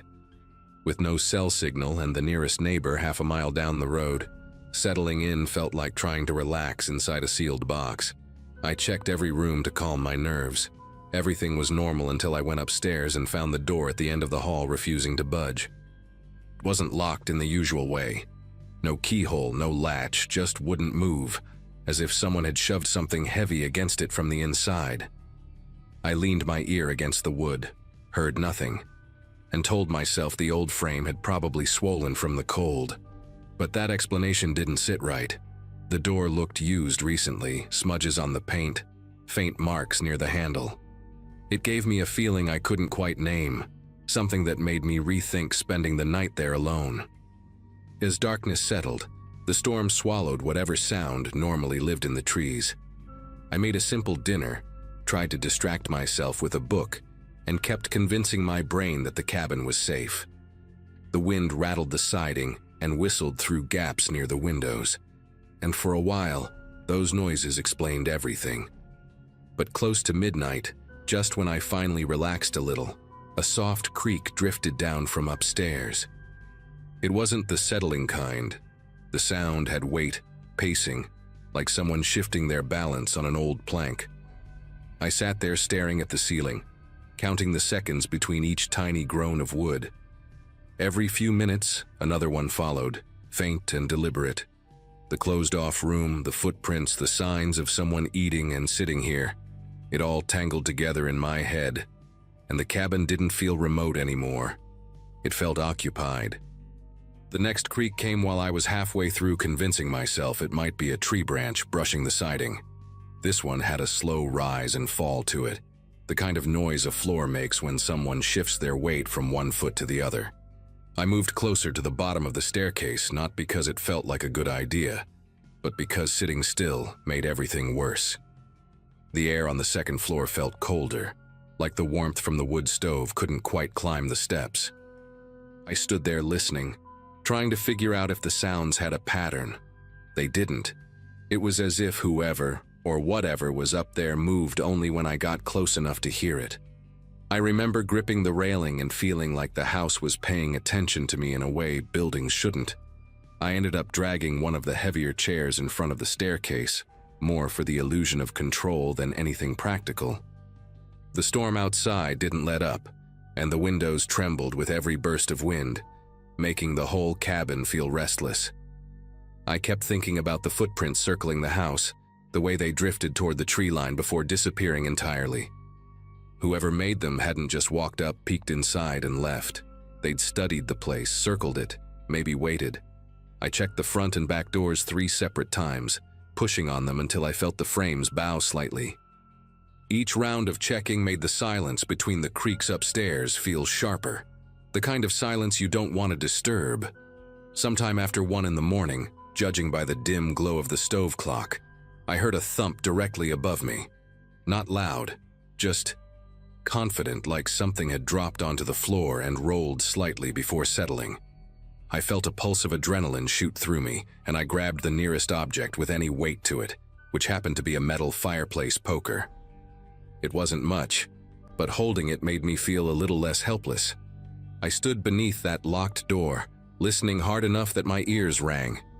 No breathing, no shuffling, just the storm, and my own heartbeat pounding way too fast. I decided I couldn't sit around waiting for another noise. I had to see what was behind that door, even if it meant taking the frame apart. The toolbox the owner kept under the kitchen sink wasn't impressive, but it had a flathead screwdriver and a small hammer, enough to pry at the hinges. Going back upstairs felt like pushing into a colder atmosphere, as if the temperature shifted just to warn me off. I knelt beside the door, angled the screwdriver into the top hinge, and started working it loose. Each tap of the hammer echoed down the hallway, sounding way louder than it should have. After a few minutes of prying, I paused to wipe my forehead, and in that split second of stillness, another sound drifted from the other side of the door. Not a creak, not a thump. A soft exhale, steady and controlled, like someone trying to time their breathing with the noise of the storm. That quiet exhale rooted me in place. It wasn't startled or panicked. It felt measured, like someone who knew I was on the other side of the door and had been listening just as intently. I pressed my palm lightly against the wood, as if that could help me sense movement, but the door stayed completely still. The storm outside pounded harder, the wind dragging loose snow across the roof in long, scraping waves. I thought about retreating downstairs, barricading myself in the living room until morning, but the idea of turning my back on that door felt worse than facing whatever was behind it. I steadied my breath and went back to the hinge, chipping away at the metal until it finally gave with a muted snap. The lower hinge followed more easily. With both loose enough, I stood and braced myself to pull the door free. The moment I tugged on it, the wood shifted only a fraction before stopping abruptly, as though something heavy pressed against it from the inside. Not furniture, something softer, less rigid. I froze in that position, fingers curled around the edge of the door trying to figure out if I'd imagined the resistance. Then the weight pressed back, a slow, deliberate push that forced the gap closed again. Every instinct I had screamed at me to run, but my legs refused to cooperate. The push didn't continue. Whoever, or whatever, had responded didn't try to break through, just reminded me that they were there. I stepped away from the frame, keeping my eyes locked on the slight slant of the door now hanging crooked on loosened hinges. The air in the hallway felt colder than the stairwell now, like something had seeped through the cracks. Backing down the stairs became a careful, shaky descent. I didn't take my eyes off the landing until I reached the bottom, and even then, I felt this odd pressure, like the upstairs wanted me back. I dragged the heavy chair again, wedging it under the doorknob as a makeshift barrier. The idea of sleeping became impossible, so I sat by the stove with the poker beside me, watching the faint glow reflect on the floorboards. Every so often, the cabin groaned or the wind slammed snow against the windows, and each time I expected footsteps to follow. Hours passed without another sound from upstairs, and the stillness didn't bring relief. Felt watchful, like the house had paused mid-breath waiting for me to react. I kept glancing toward the dark stairwell, half expecting a shadow to appear at the top. Around sunrise, the storm finally softened, leaving the world outside buried in fresh snow. I didn't waste a second. I grabbed my bags, threw everything into the truck, and kept the engine idling while I did one last sweep of the cabin from the doorway. The upstairs remained quiet, the crooked door unmoved. I stepped onto the porch, ready to leave this whole nightmare behind, when I noticed something that stopped me cold. A new set of footprints leading away from the house, heading straight into the thick trees behind the property. They were deep, clearer than the ones I'd seen the day before, and spaced like someone had been walking unhurriedly through the storm. No prints circled back, no tracks approached from any direction. Just a straight path leading into the forest, as if whoever shared the cabin with me had finally decided to leave at first light. I drove away without looking back.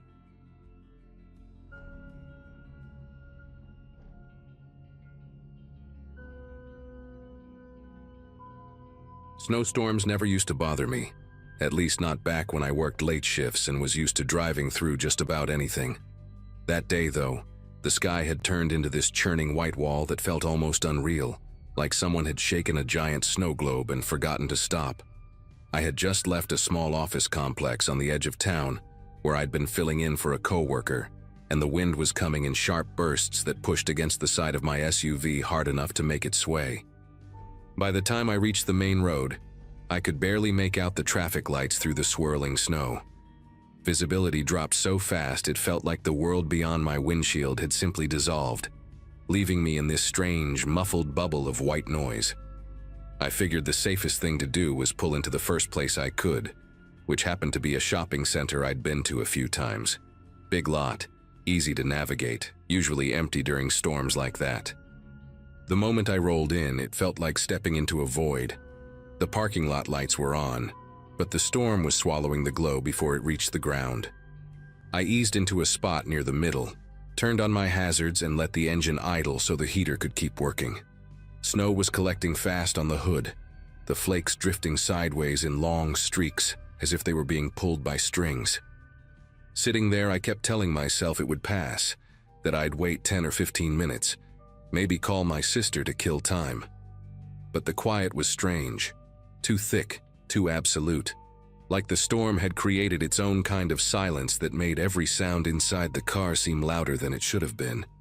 I rubbed the inside of the windshield to clear a small patch, trying to see if the outline of the road was any better from this angle. A few minutes passed before headlights appeared behind me. Vague at first through the heavy curtain of snow, they grew more defined, cutting slow arcs of light across the drifts, and then a dark sedan pulled into the lot. At first, I didn't think much of it. Maybe someone else was doing the same thing I was, waiting it out. But the car didn't park normally. It rolled in behind me and stopped at an angle that made my rearview mirror fill entirely with its headlights. I could feel the brightness pressing against the back of my eyes even when I looked away. It wasn't close enough to tap my bumper, but near enough that I knew I couldn't back out. I waited for the driver to adjust, to pull into one of the dozens of empty spaces around us. But the sedan just stayed there, engine humming steadily, lights cutting perfectly through the storm. After a minute of that, unease started to crawl up my spine. I told myself I was overthinking it, that maybe the driver couldn't see well enough to pull into a spot, or maybe they were waiting for someone in one of the stores. I shifted into drive, planning to move to a different part of the lot, just to have some breathing room. As I rolled forward, the snow under my tires made that crunching sound that only deep drifts make, and I had to steer carefully to keep from sliding. I rounded the next lane and picked a spot near the far end where the lot met a row of dead shrubs. When I glanced in the mirror, I expected to see nothing but swirling white. Instead, the sedan was turning the corner, following my path with this slow, deliberate motion that made the hair on the back of my neck raise. It wasn't slipping, not even a little, while my SUV felt like it was skating on glass. I tried telling myself that maybe the driver had the same idea I did, that they were just trying to find a spot where the wind wasn't hammering the side of their car. But when I pulled into another row and angled myself toward the plowed center lane, the sedan adjusted in perfect sync, gliding behind me with this steady pace that felt intentional. The snow was thick enough that my headlights caught every flake in a frantic blur, yet the sedan's beams cut through the storm like nothing was touching them. I eased forward again, and the tires on my SUV slipped just enough to make the steering wheel shudder. The other car, though, moved with this unsettling precision. No fishtailing, no hesitation, as if the pavement beneath it wasn't buried under inches of ice. I shifted lanes abruptly, hoping to shake whatever this was, but the sedan mirrored my turn with a kind of slow persistence that made my mouth go dry. Trying not to panic, I looped around the lot toward the exit, but the snow was now blowing in such heavy sheets that the street beyond looked completely erased. The wind howled across the asphalt, lifting powder into swirling shapes that darted between the light poles like restless shadows. I knew that pulling onto the road blind would be a stupid risk, so I hesitated, inching forward just enough to test for traction. The sedan crept up behind me again, not close enough to touch, but close enough that I couldn't ignore the way it positioned itself. A quiet, steady push that felt more like herding than following. I backed away from the exit, hoping to buy myself a better angle, and the sedan drifted backward too, perfectly aligned with my movements. Something about that coordination made my whole body tighten with unease. I cut sharply into another lane, this time accelerating a bit harder than before, letting the back end slide until I corrected it. The sedan followed with the same agonizingly slow crawl, never speeding up, never struggling with the ice. The distance between us stayed exactly the same, like the driver was measuring it with invisible markers. The deeper I went into the lot, the less plowed the lanes became, and soon my tires were crunching through untouched snow that reached almost halfway up the bumper. The wind whipped the loose powder into spiraling waves, and my headlights caught the outlines of parking barriers buried beneath drifting mounds. Every turn felt like stepping deeper into a maze that someone else understood far better than I did. And still, the sedan advanced, patient and intentional. The moment I realized the driver wasn't just following me, but actually steering me somewhere hit me hard. Each time I tried to angle back toward the center of the lot, the sedan would shift just slightly, placing itself in a way that nudged me toward the outer edges, the places where the drifts were thickest and the plows hadn't touched. My tires began to sink into the softer snow, losing grip more quickly. I could feel the SUV laboring, the engine giving a low, strained groan as the wheels churned and slipped. The sedan maintained that same unnerving glide, always keeping itself clear of the deeper snow, always pushing me a bit farther from the safe, lit middle of the parking lot. There were no other cars, no silhouettes of people, just the storm and that dark shape behind me, using the white out like a curtain to hide whatever the driver had planned. I swung the wheel hard and tried cutting across 2 lanes at once, hoping momentum would carry me back toward the plowed section, but the snow grabbed at the tires like wet cement. The SUV lurched, then dragged sideways, and I had to feather the accelerator just to keep it from getting swallowed by the drift. Through the blur on my rear window, the sedan eased into view again, keeping the same deliberate pace as if nothing about the storm applied to it. The lights from the shopping center cast faint halos across the snow, but the sedan's shape absorbed most of it, turning into this low, steady outline that never faltered. Every time I tried adjusting, it answered with a quiet repositioning that cornered me a little more. The thought that this person wasn't improvising, that they had patience and a plan, settled heavily in my chest. I tried honking, hoping the noise would cut through the storm and maybe draw attention from someone inside one of the stores, even if they were closed. But the wind swallowed the sound almost instantly. I glanced toward the row of buildings, expecting at least a flicker of movement or a door opening, but nothing shifted. The storm had erased every sign of life. I shifted the SUV into reverse, trying to angle away from the deepest part of the lot, and the tires spun with a gritty whir before finally catching. As soon as I moved, the sedan drifted sideways in a wide arc, cutting off the only path that wasn't buried in snow. It didn't rush, didn't jerk forward, just eased into place with absolute control. It felt like the driver knew exactly how hard the storm was hitting me, and exactly how little it was affecting them. A surge of frustration mixed with fear, and I pressed the accelerator harder than I meant to. The SUV jerked forward, bouncing slightly as the front wheels rolled over a mound of packed snow. I aimed toward a narrow corridor between 2 long banks, thinking the sedan wouldn't risk getting stuck there.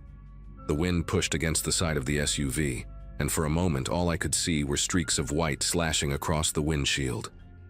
When the snow thinned enough to reveal the lot again, the sedan was already repositioning, slowly pivoting as if anticipating my route. Its headlights swept across the drifts but never wavered. I kept expecting to see a slip, a skid, anything that proved the driver was dealing with the same conditions I was. But the sedan moved almost like it had its own traction, its own rules, its own quiet confidence in the storm. As I neared the narrow corridor, the snow piled higher than I'd realized, reaching nearly to the grill. I knew if I went any farther, the SUV might bottom out, and then I'd be truly stuck with nowhere to go. The sedan crept closer, not speeding up but tightening the distance in a way that drained the little room I had left. The air in the car felt heavy, like it was pressing inward with the same density as the storm outside. I kept scanning for an opening, a break in the drifts, a clearer path, anything. But the sedan angled itself to cut off every option. It wasn't chasing anymore, it was corralling, positioning, closing the circle one careful adjustment at a time. And the terrifying part wasn't the storm or the isolation. It was realizing that whoever was inside that car had chosen me, specifically, and wasn't waiting for visibility to improve. They were waiting for me to run out of space. I stopped trying to outmaneuver the sedan, and focused instead on keeping the engine running. The wind buffeted the SUV so hard it made the windows tremble, and snow piled against the doors like it was trying to bury me in place. The sedan crept closer until its headlights filled the back window again, bright enough to wash the interior in a pale glow. I could see the shape of the driver only as a dark silhouette, sitting unnervingly still. No gestures, no attempts to communicate. Just that unmoving outline watching through the glass. My pulse hammered as I realized the storm had given them exactly what they needed. An empty lot, zero visibility, and a single target with nowhere reliable to go.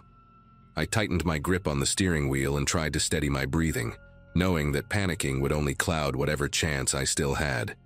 The idea came to me suddenly, irrational, desperate, but the only thing that offered even a sliver of hope.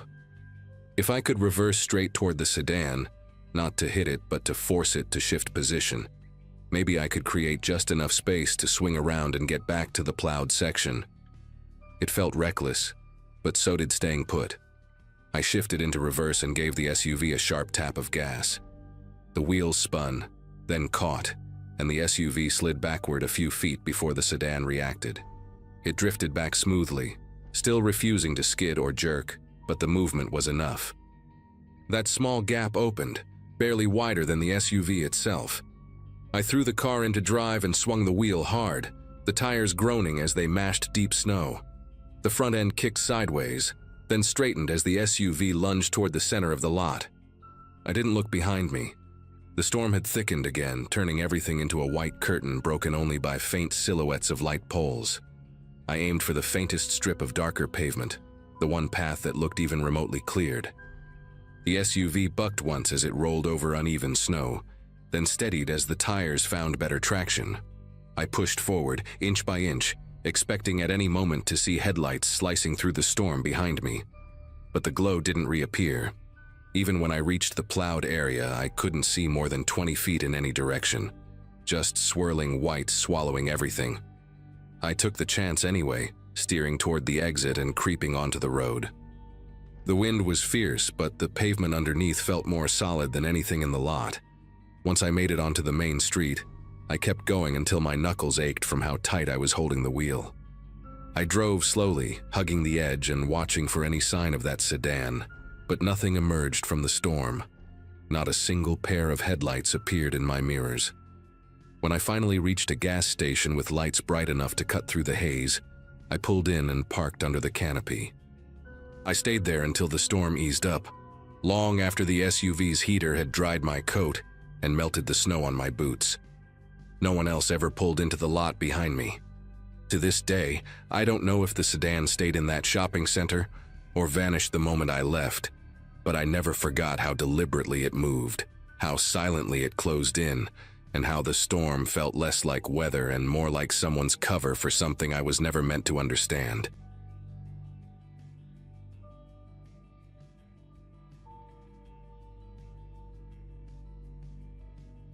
Growing up in a small town where storms shut everything down, quiet nights were pretty normal for me. That winter, I was 17, and spending the day stuck at home because the roads had already turned into thick white tunnels by mid-afternoon. My mom was working an overnight shift at a clinic 2 towns away, and my older brother was visiting friends out of state, so I had the house to myself. I planned to ride out the storm watching movies and reheating leftovers. Nothing more ambitious than that. The wind kept rattling the siding in these long, uneven bursts that made the whole place feel older than it really was. I remember checking the weather app every hour, mostly out of habit, watching the alerts pile up like warnings I didn't think I needed to take seriously. For most of the evening, the storm felt like the biggest thing I'd have to deal with. The knocking started sometime after the sun disappeared behind a wall of snow. It wasn't a quick tap or something you'd blame on a loose branch. It came in firm, spaced-out beats, like the person wanted to make sure I heard every single one. At first, I thought maybe a neighbor needed help, even though nobody ever walks around during one of our blizzards unless something's truly wrong. When I peeked through the side window next to the door, a man stood on the porch wearing a food delivery jacket, bright red with a reflective stripe across the chest, the kind you'd notice even in bad weather. He held a takeout bag that sagged on one side, like whatever was inside had shifted too many times. He wasn't shivering, even though the wind was blowing straight at him. When he saw me behind the curtain, he lifted the bag a little and tilted his head, waiting. He called out that he had a delivery for the emergency order placed from this address. His voice carried oddly well through the storm, as if the wind pushed it right up against the glass. I told him I hadn't ordered anything and that no restaurants were running deliveries because of the road closures. He didn't argue. He just said the order came from inside my house, like he was repeating a line someone had coached him to say. The way he stood didn't match the cold at all. He kept his shoulders relaxed, one hand in his pocket like he was waiting at a bus stop instead of standing knee-deep in snow. Something about that calmness in weather that brutal made the air in the room feel heavier. I told him again through the door that he had the wrong place. He didn't move. He didn't respond. He just lowered the bag slowly, as if testing my reaction. Then he stepped off the porch. For a second, I thought he was leaving, but he veered toward the side of the house instead of heading back down the driveway. His boots pressed deep into the untouched snow, leaving sharp impressions that the wind hadn't had time to cover. I heard the crunching get closer to the living room windows, and the shape of his jacket brushed past the edge of the blinds. He didn't knock anymore. He just circled, pausing at each window like he was checking for weak points. I turned off every light I could reach, hoping darkness would make him go away, but the sound of his steps kept drifting from one side of the house to the other. At one point, something tapped lightly against the kitchen window, not loud enough to break anything, but deliberate enough that I knew exactly who it was. The storm outside felt easier to handle than whatever was walking around my house. For a long stretch, the only thing I could hear was the wind pushing against the walls and the faint scrape of his boots shifting positions. I stayed crouched near the hallway, where I could see parts of the house without being visible from any window. My phone kept losing signal, so every attempt to call my mom or the non-emergency line ended in a frozen screen or a dropped connection. The outage made the house unnervingly quiet between gusts, the kind of silence where every small noise snaps into focus. At one point, I thought he had finally left because the footsteps stopped completely. I waited a full 10 minutes before poking my head toward the living room window. That's when I noticed a shadow near the far corner of the porch, still as a statue. I couldn't make out his face, but the reflective stripe across his jacket caught a bit of light from my neighbor's generator, just enough to show he was still out there. The storm kept intensifying, which made his persistence even stranger. No normal delivery driver or anyone with common sense would have stayed outside in weather like that unless something was seriously wrong. Every so often he'd test another window, never forcefully, just these soft, methodical taps or a brief rattle of the frame. It felt like he was studying the house more than trying to get my attention. I remember gripping the edge of the wall so hard my fingers went numb, trying to listen past the sound of my own breathing. I didn't dare move to another room. It felt like shifting around might somehow encourage him. When the tapping reached the dining room window, I heard him mutter something too low to understand, like he was repeating directions to himself. Eventually, I managed to get a single text out to the sheriff's office. Nothing fancy, just my address and the fact that someone was trying to get inside. I never got a confirmation that it sent, but it was the only thing I could think to do. Minutes after that, the sounds outside changed. Instead of tapping or footsteps, there was this dragging noise along the outer wall, almost like he was brushing the takeout bag along the siding. When it reached the back door, something nudged the metal just hard enough to shake it in the frame. That door had always been sturdy, but hearing it shift even a little made my chest tighten in a way I still remember clearly. I sat there with my knees pulled in, watching the shadows move across the kitchen floor whenever the wind changed direction. What scared me most was how patient he seemed. He never shouted, never banged, never acted like someone frustrated by being ignored. It felt like he had all night to wait me out. The blizzard kept covering his earlier tracks, but every time he circled the property, he carved a new path into the snow. I stopped trying to follow his movements and just waited, hoping that help was actually on the way. After what felt like hours, I heard the distant rumble of an engine. Slow, heavy, the kind of sound that didn't belong to a normal car. The noise made him pause. I could tell by the sudden stillness outside the kitchen window. For the first time since he arrived, he stepped back, retreating toward the edge of the yard. I didn't move until the engine grew loud enough to shake the floorboards. 2 deputies showed up in a patrol truck outfitted for heavy snow, their headlights cutting long, pale arcs across the yard. When they got out, the man in the delivery jacket didn't run, not right away. He lingered near the tree line as if weighing his options, the takeout bag still hanging loosely from his hand. One of the deputies called out to him, and instead of answering, he turned and disappeared into the whiteout so smoothly, it looked like the storm swallowed him whole. They didn't bother chasing him. Visibility was too poor, and they were more focused on checking the house and making sure I was all right. When I opened the door for them, the blast of cold air felt almost unreal after so many hours of being trapped in that dim, silent house.